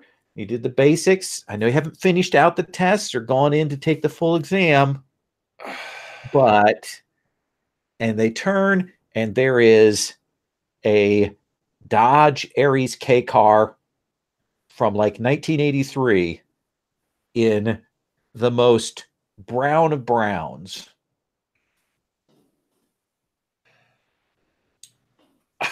We got you a car.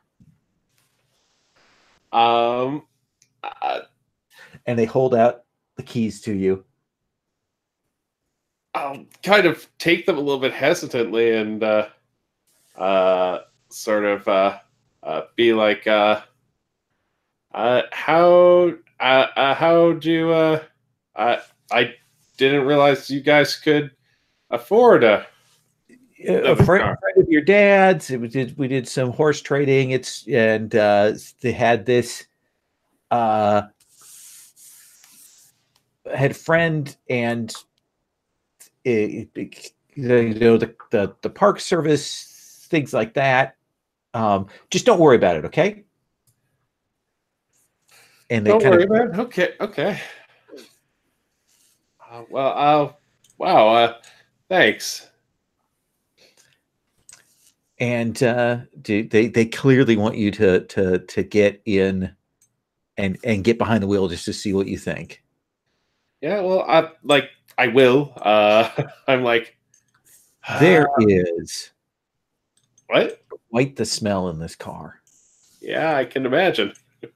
of like bleach and cleaning solutions and stuff. Oh, I will. I'll say, oh, this is really exciting. Great. We knew you'd be just with summer coming up, and now you can get around. And if you want to get a job, you can do that. Or I mean, if you want to go, drive over to Knoxville or drive over to the Science City Mall or whatever, go over to North Corner, you can do that. Yeah, no, like it's really amazing. Thanks, guys. She's trying as hard as she can to like emote some like excitement and no apprehension whatsoever. You will do that because they don't pick up on it. Yeah. And they will. You go back upstairs, and they have fixed a Stouffer's lasagna that they will serve up with some garlic bread and sit you down for a meal. Ooh, exciting! Everyone loves a family meal. And I'm going to cut away from you then. So the dinner, Tina and Lawrence, is a little awkward. Especially because there's that moment when your dad goes, well, I'm going to go watch. Oh, yeah. Yep. No TV. Well, I'm going to go read a book. Or something. Yeah. And your mom goes, I'm going to clean up and then do some knitting. Will you walk Christine home then? Yeah, sure. Okay. Christine, it was lovely to meet you. It was nice meeting you too, Mrs. Lawrence's mom. Mrs. Baker will be fine. Okay. Thank you, Mrs. Baker. It was nice meeting you, and thank you for the pizza. Oh, and here's a coupon for the Sam Goody. Really? Yeah. Did you guys get the new Digital Orgasm album in? Do you have Lords of Acid? No. No, I would have to look that up in the computer. Okay. She says it's very clearly, no, we did not. But I would have to look that up in the computer. Okay. Well, thank you very much. It's lovely. I'll stop by sometime, and I'm sure I'll find something I like. Great. We have lovely T-shirts. And she will head off there, leaving you and Lawrence alone. All right. Hey, all right. Now that was something. Whatever doesn't kill us makes us suffer. That's right. Listen, maybe I have a feeling that I'm going to be like trapped with my family a bit more now. Maybe you want to give Sandra and Kara a bit of a heads up. That the cops are going to be trying to talk to them and get their fingerprints because of... Okay, yeah, sure. I'll be the bearer of bad news who takes that sword straight to the chest for you. You can just I love putting myself in Sandra's wrath. It'll be fine. Just I'll tell you what. I'll make you a deal. I'll make you a deal, Lawrence. And this is just because I like you. It's a one-time offer. I'll tell Kara, but you have to tell Sandra. Fine. Deal. Done. Good. Because frankly, I don't want to be anywhere near when you do. I mean, you remember that scene from Aliens where Ripley says, we got to take off and nuke it from orbit. It's the only way to be sure. Yeah, of course. Right. You're LV-426. And I think in the camera shot, you probably are maybe on the front porch talking about this, the two of you, that the camera shot is like a two shot of the two of you talking. And in the distance, we can see between you, we can see Sandra approaching. Oh, I see. And getting closer as the two of you talk. Right. Mm-hmm. So yeah, that's going to be on you. Okay. Sure. Fine. No problem. Sandra feels really good. She comes up and she's got a smile on her face. She's got clean clothes. She feels proud of herself for hiding the CD. Everything's great, you know. Okay. Hey guys, what's up? Oh shit. So we're still at like just outside my house, or Yeah. Right. Yeah. Lawrence, why don't you and I and Sandra start walking toward my house? Yeah, 100%. Yeah. You know, let's not have this conversation on your porch or within earshot of your parents or honestly any other human being who could overhear it. Yeah. Exactly. Right. Okay. Let's start wandering over. Sandra, do you tell them what you did? I tell them, you know, hey, I got to change the clothes. Everything's great. Yeah. And I tell them, by the way, I went back and I moved the CD. Okay. Nice. Sandra, Lawrence has something that he needs to tell you. Yeah, and sure. I'm gonna move back a little bit. I'm gonna step back about 5-10 steps so you guys can talk a little more privately. Nuh-uh. You can stay right there, and I'll grab your shoulder, this one, and I'll turn to Sandra and I'll say, so because we ran away from my house last night, every single piece of electronics has been stolen, and the cops want to speak to all of the people that I was talking to in the last 24 hours and get fingerprints. So I think that Sandra's kind of walking along and she stops. It's kind of this stumble thing. And she kind of looks at Lawrence, and then she turns and looks at Tina and says, yeah? Yeah. And then So what? Did you give him my name? Of course. Yeah, that's great. That's great.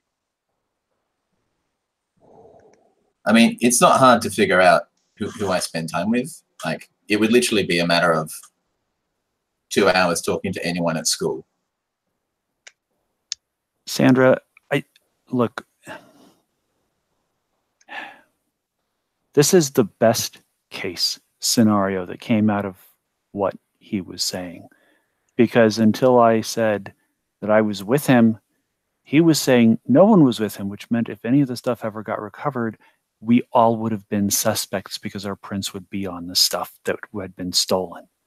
This is bad. It is really, really, really bad. Wait, you're telling me it's bad? But I mean, it's not like the cops are gonna like fingerprint me and shit like that, and and I need a place to stay, or and then there's all this stuff is stolen, and we don't know who the fuck stole it. Did the cops take it?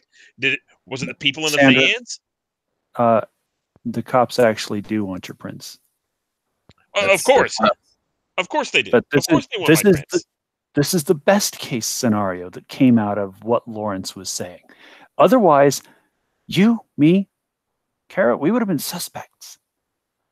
I mean, it was either give up the names and hope to God they're actually going to rule us out as suspects, because Lawrence said, yeah, they were all here yesterday. And that's why if this stuff gets recovered, our prints are on it, we're not going to be busted. Or he said nobody was here and our prints are all over the stuff. And his parents are like, who are these girls? So this is it's bad, but it's not the worst thing that could have happened. There were worse options. Not many. And he sure as shit went looking for most of them, but he didn't get all of them. So what happens now?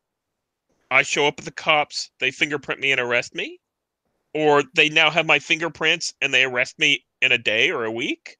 I mean, yeah, like we trust those guys. No, we don't. I mean, and look, Mr. Hip Hop here gave us up. It's like he didn't learn a damn thing from listening to Public Enemy. I mean, look, it's bad, but I think if you and Kara and Lawrence and I all go together, it might be a little less bad. Because at that point, we're just walking with our friends to get your prints taken. And, you know, we can keep your parents out of it maybe. And no, you don't understand. They can't take my prints. They just can't take my prints. Oh, they'll have to find me first, right? They've got to find me. And I think she says, well, let's just go. Let's just go. Let me cut away from that discussion for briefly. Kara, you finish your dinner. What are you doing? Do you go and check in with your friends? Or do you have other things you want to do? I think honestly she'd probably seek out her friends at this point. That seems like probably what I most likely do at this point. Are you driving your new car over there?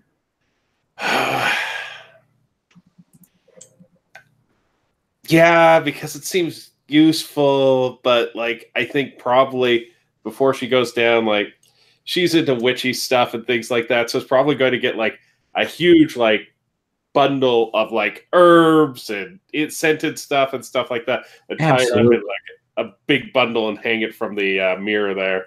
Absolutely. You certainly want to get the ghost of the guy who shot himself in the car out of there. So yeah. Although that is pretty cool if that's what happened there. So Kara, we will see you driving over to Lawrence's. We'll see your three friends there on the street, walking along, having kind of a heated conversation. And they probably, you've noticed, but they probably don't. The white van, a couple of blocks down the street, parked, engine running. Ooh. Well, so she sees them. She sees this white van down the block type of a thing. She'll probably pull over to the side of the road and like lean over and roll the window down and be like, "Get in, losers."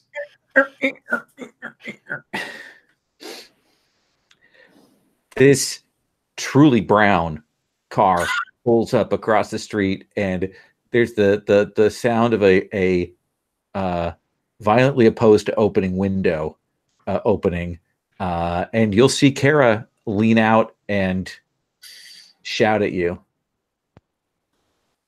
What the hell are you doing in that turd monster? I'll explain. Just get in. I think so. Whenever the car kind of pulled over or stopped, Sandra was like halfway into someone's yard. You know, she's like backing up, like, what the shit?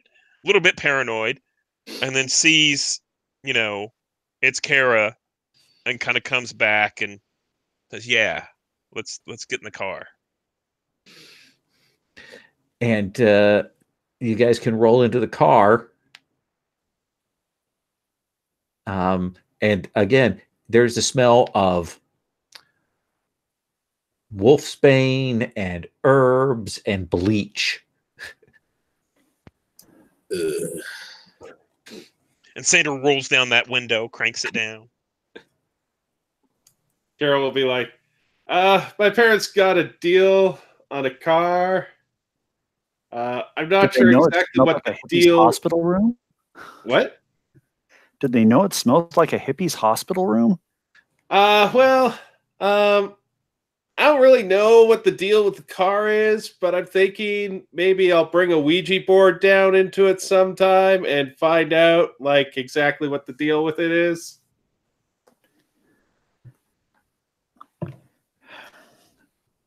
It's a car, I guess, but I'm calling it the turd monster. I mean, this thing is just.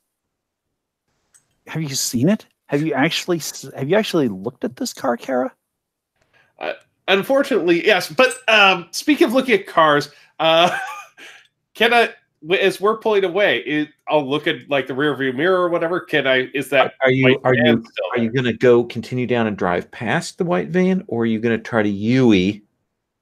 Yeah, just casually drive past it, see if it moves as we drive past. And you three there in the car, Kara drives down the block, and you see her getting closer, and you will see this white van kind of parked there, clearly, away from the light, like not underneath a street lamp. Maybe somebody in the driver's seat, engine running, and you guys will go past it. Yeah, Kara, as they're driving, Kara's just don't look at, just like act casual, just don't draw attention. Is she it's like trying not to look like she's looking at her rear view mirror too much after they're past it, but she totally is.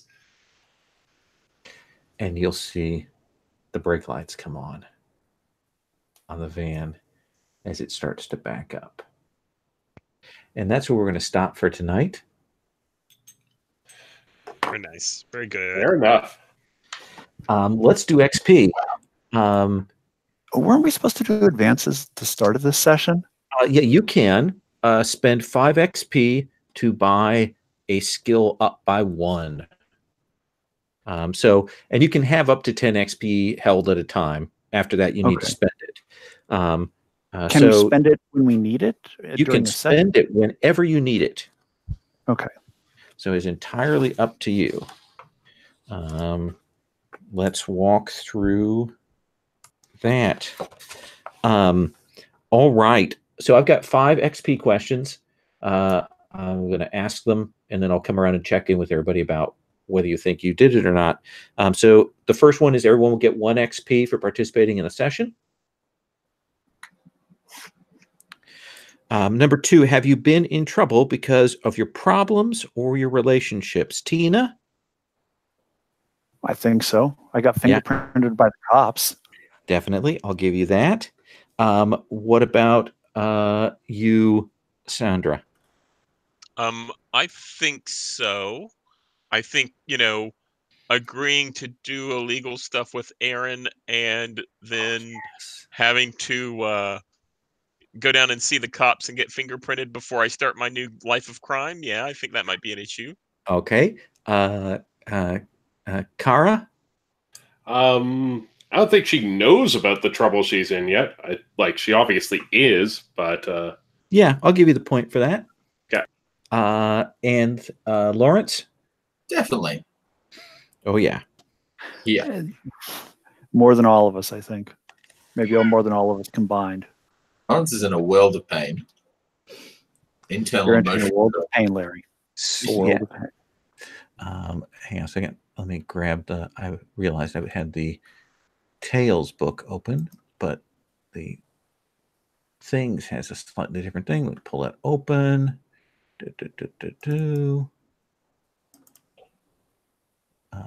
Let's see. Sorry.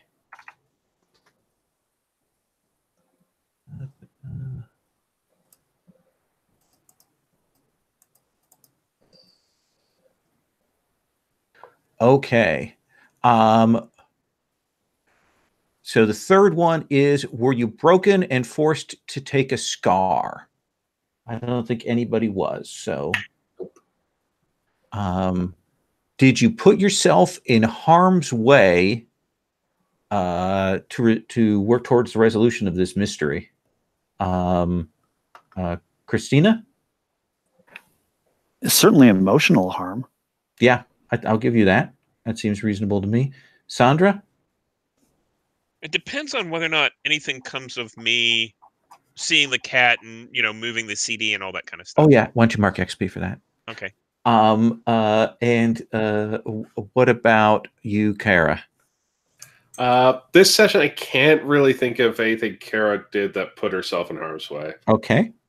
And what about you, Lawrence? Well, telling some measure of the truth to the police definitely did help the situation. Yeah, that I think you did. Yeah. And the last thing is, did you learn something new? And I think everybody did. Yeah. Right? Christina, what do you think you learned tonight?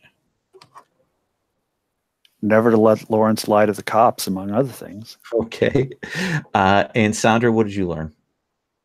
I learned how desperate I can be. And Kara, what did you learn? Oh, here it's just learning about Russ connections and stuff. Nothing deep here. Yeah, I think that's fair. And Lawrence? Yeah, I think Lawrence just realizes just how inept he actually is. Yeah. All right, give you an XP for that. But the real ineptitude is the friends he's made along the way. Yes. Hey, Joe, back me up. Come on. I do want to take a couple minutes here, if you don't mind, to do the kinds of stars and wishes, since we're at the midpoint. Stars being go around, and if there are things you want to point to as things you like about the play, things you like about other people's characters, things you like about scenes that have occurred, any of that kind of thing. And then wishes will be things that you'd like to see more of, or like lean into, or hope that we get to those kinds of things. So I'm going to start with you, Puckett, for stars. Well, first of all, stars to you. One of the things I really like is how you go out of your way to involve every single person in framing the scene with some really interesting and challenging questions. You know, it's like we walk into a place, and it's like, okay, this is your house, but what do all three of you notice first? Like, what's the thing that jumps out at you? I really like how you do that. It makes sure everybody stays involved and active throughout the thing, even when it's not necessarily their scene. I'm really enjoying your characterization of Lawrence and how it's almost kind of flat affect. Like, he just doesn't know what he doesn't know. And so it's like he believes that things are going to turn out okay. So he tries to tell the truth and do all the stuff that we learn to do from afternoons, very special afternoon specials about telling the truth to police and things like that. And he hasn't quite figured out the real world yet. So it's like I like the way you're playing him as adorably dorky. It's awesome. I really like the kind of toughness and desperation of Sandra, and how it's not that necessarily that she wants to do these things, but she's finding out that she may not have any other choice, and she's growing up a lot quicker than she has to try to help her family, broken though it may be. And then Kara is just, I've known a lot of kids like Kara, and a lot of them were the friends that I had when I was this age, you know, down to the Sisters of Mercy even. So, I mean, that's hitting me right in the nostalgia, like every damn time. Kara feels I'm very, really, yeah. And she just feels so real and so authentic. And it's just like, I knew that girl. I also knew 3 girls almost exactly like her. Nice. So I'm really appreciating it. Awesome. Steven?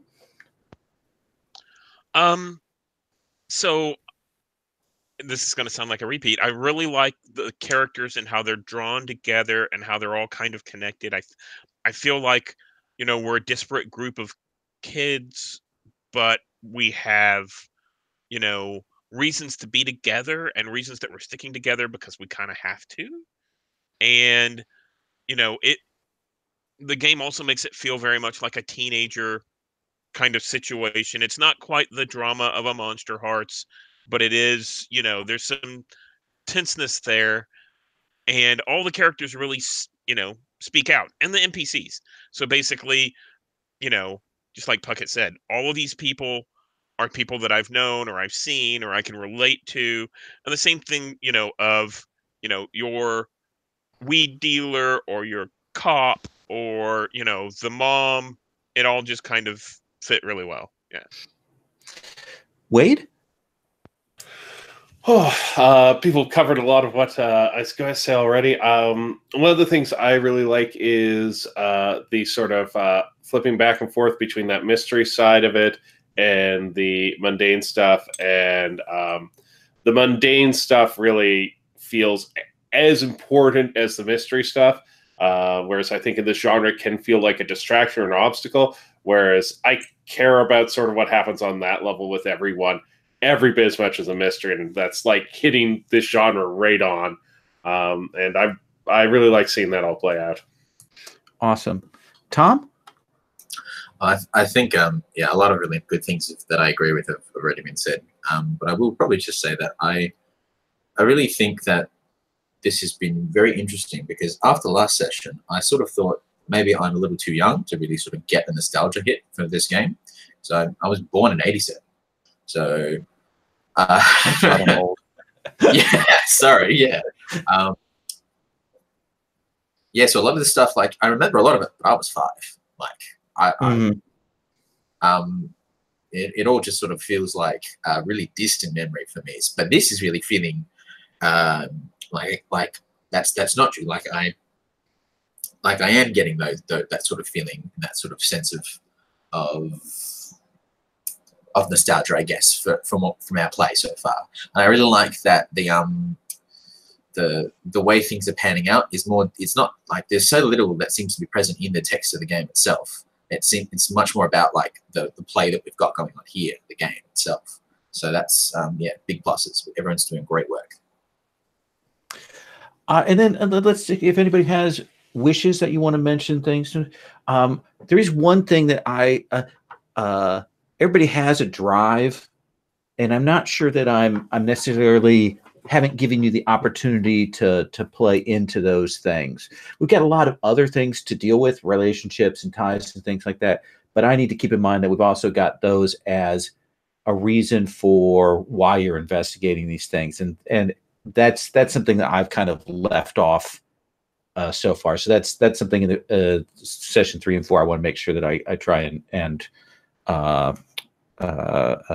a little bit better job with. Puckett, anything you want to point to as wishes? Well, I would like to take a second to point out that in Tina's case, her drive is to basically party like it's 99 because the world's going to hell in a handbasket. Mm-hmm. So you are activating her drive every time you kidnap another DJ, no matter how terrible they may be, because that's one less party she can go to. So her drive is intimately connected to solving this so she can get back to dancing to DJ Rust. So, that is a fair point. That said, I think that this is pretty much my standard wish every time I'm in a session I enjoy with people who I enjoy playing with. I just want more. More sessions, add on another campaign after this one, longer sessions, just more. I think that is a fair wish to express. Stephen?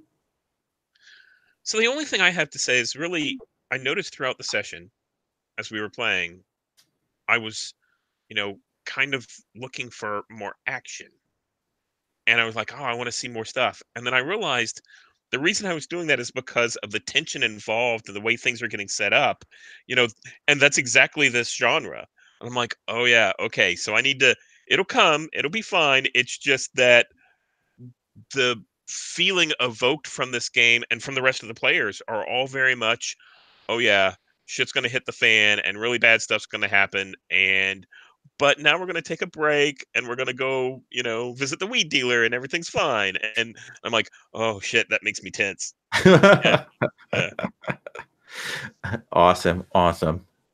And then Wade, anything you want to point to as wishes? Not particularly. I guess I will just say next week is the session I wasn't going to be able to make. So my wish is just let me know what happens in my absence so I can get ready to go on the last one.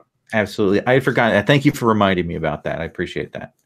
And I will have Kara on screen, but essentially just as a figure that can't be affected, that kind of thing, just so that she is present there. And Tom, I'm going to give you last word. Yeah. So it's interesting that you mentioned Drive, because also before we started this session, I was sort of thinking, I don't know if there's something that really doesn't really connect to me in the set of like the Drive, anchor, or problem that doesn't really match up with my like internal model of Lawrence. And I think it is the Drive, because that's the one thing that I don't think matches up with anything that he's done so far. Okay. Yeah, because like that drive there, I want to feel something real. In fact, all of the drives in the Lone Wolf playbook, if I open that up now, they all speak to me sort of like a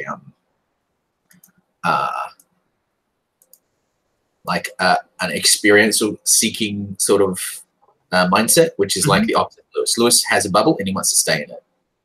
So I think I probably need to change that. And maybe I'll have to check. Let's think about that this week, and we'll take a look at that at the beginning of the next session, see how we can do that. Figure out what it is that does make you want to do these things. Yeah, that fits with that personality.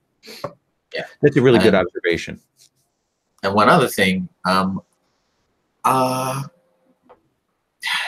think it's down to just like the scenario and like we happened with the circumstances that popped up. But Lawrence was in like the driver's seat for a lot of these things, which as a character and to some degree as a player, I wasn't really super prepared for. Okay. So I'm more than happy to like see other people take on like more of a spotlight in that sense. Okay. There's a lot of stuff focused on Lawrence this session. So. Oh, and I think that's a fair comment. We did give you a lot of spotlight because we went to your house, and then that ended up rolling into some things. So yeah, we'll see. We can dig further into Sandra and Tina's stuff next time. For sure. Awesome. Oh, I felt like I got plenty of screen time, as it were. So I was worried that like Kara and Sandra weren't getting enough. I felt like I got plenty. I was good. Awesome. That's actually the good feeling is when you think you probably had too much, but everybody thinks that. So that's a good one. Thank you all very much. I'm going to stop the broadcast, and right now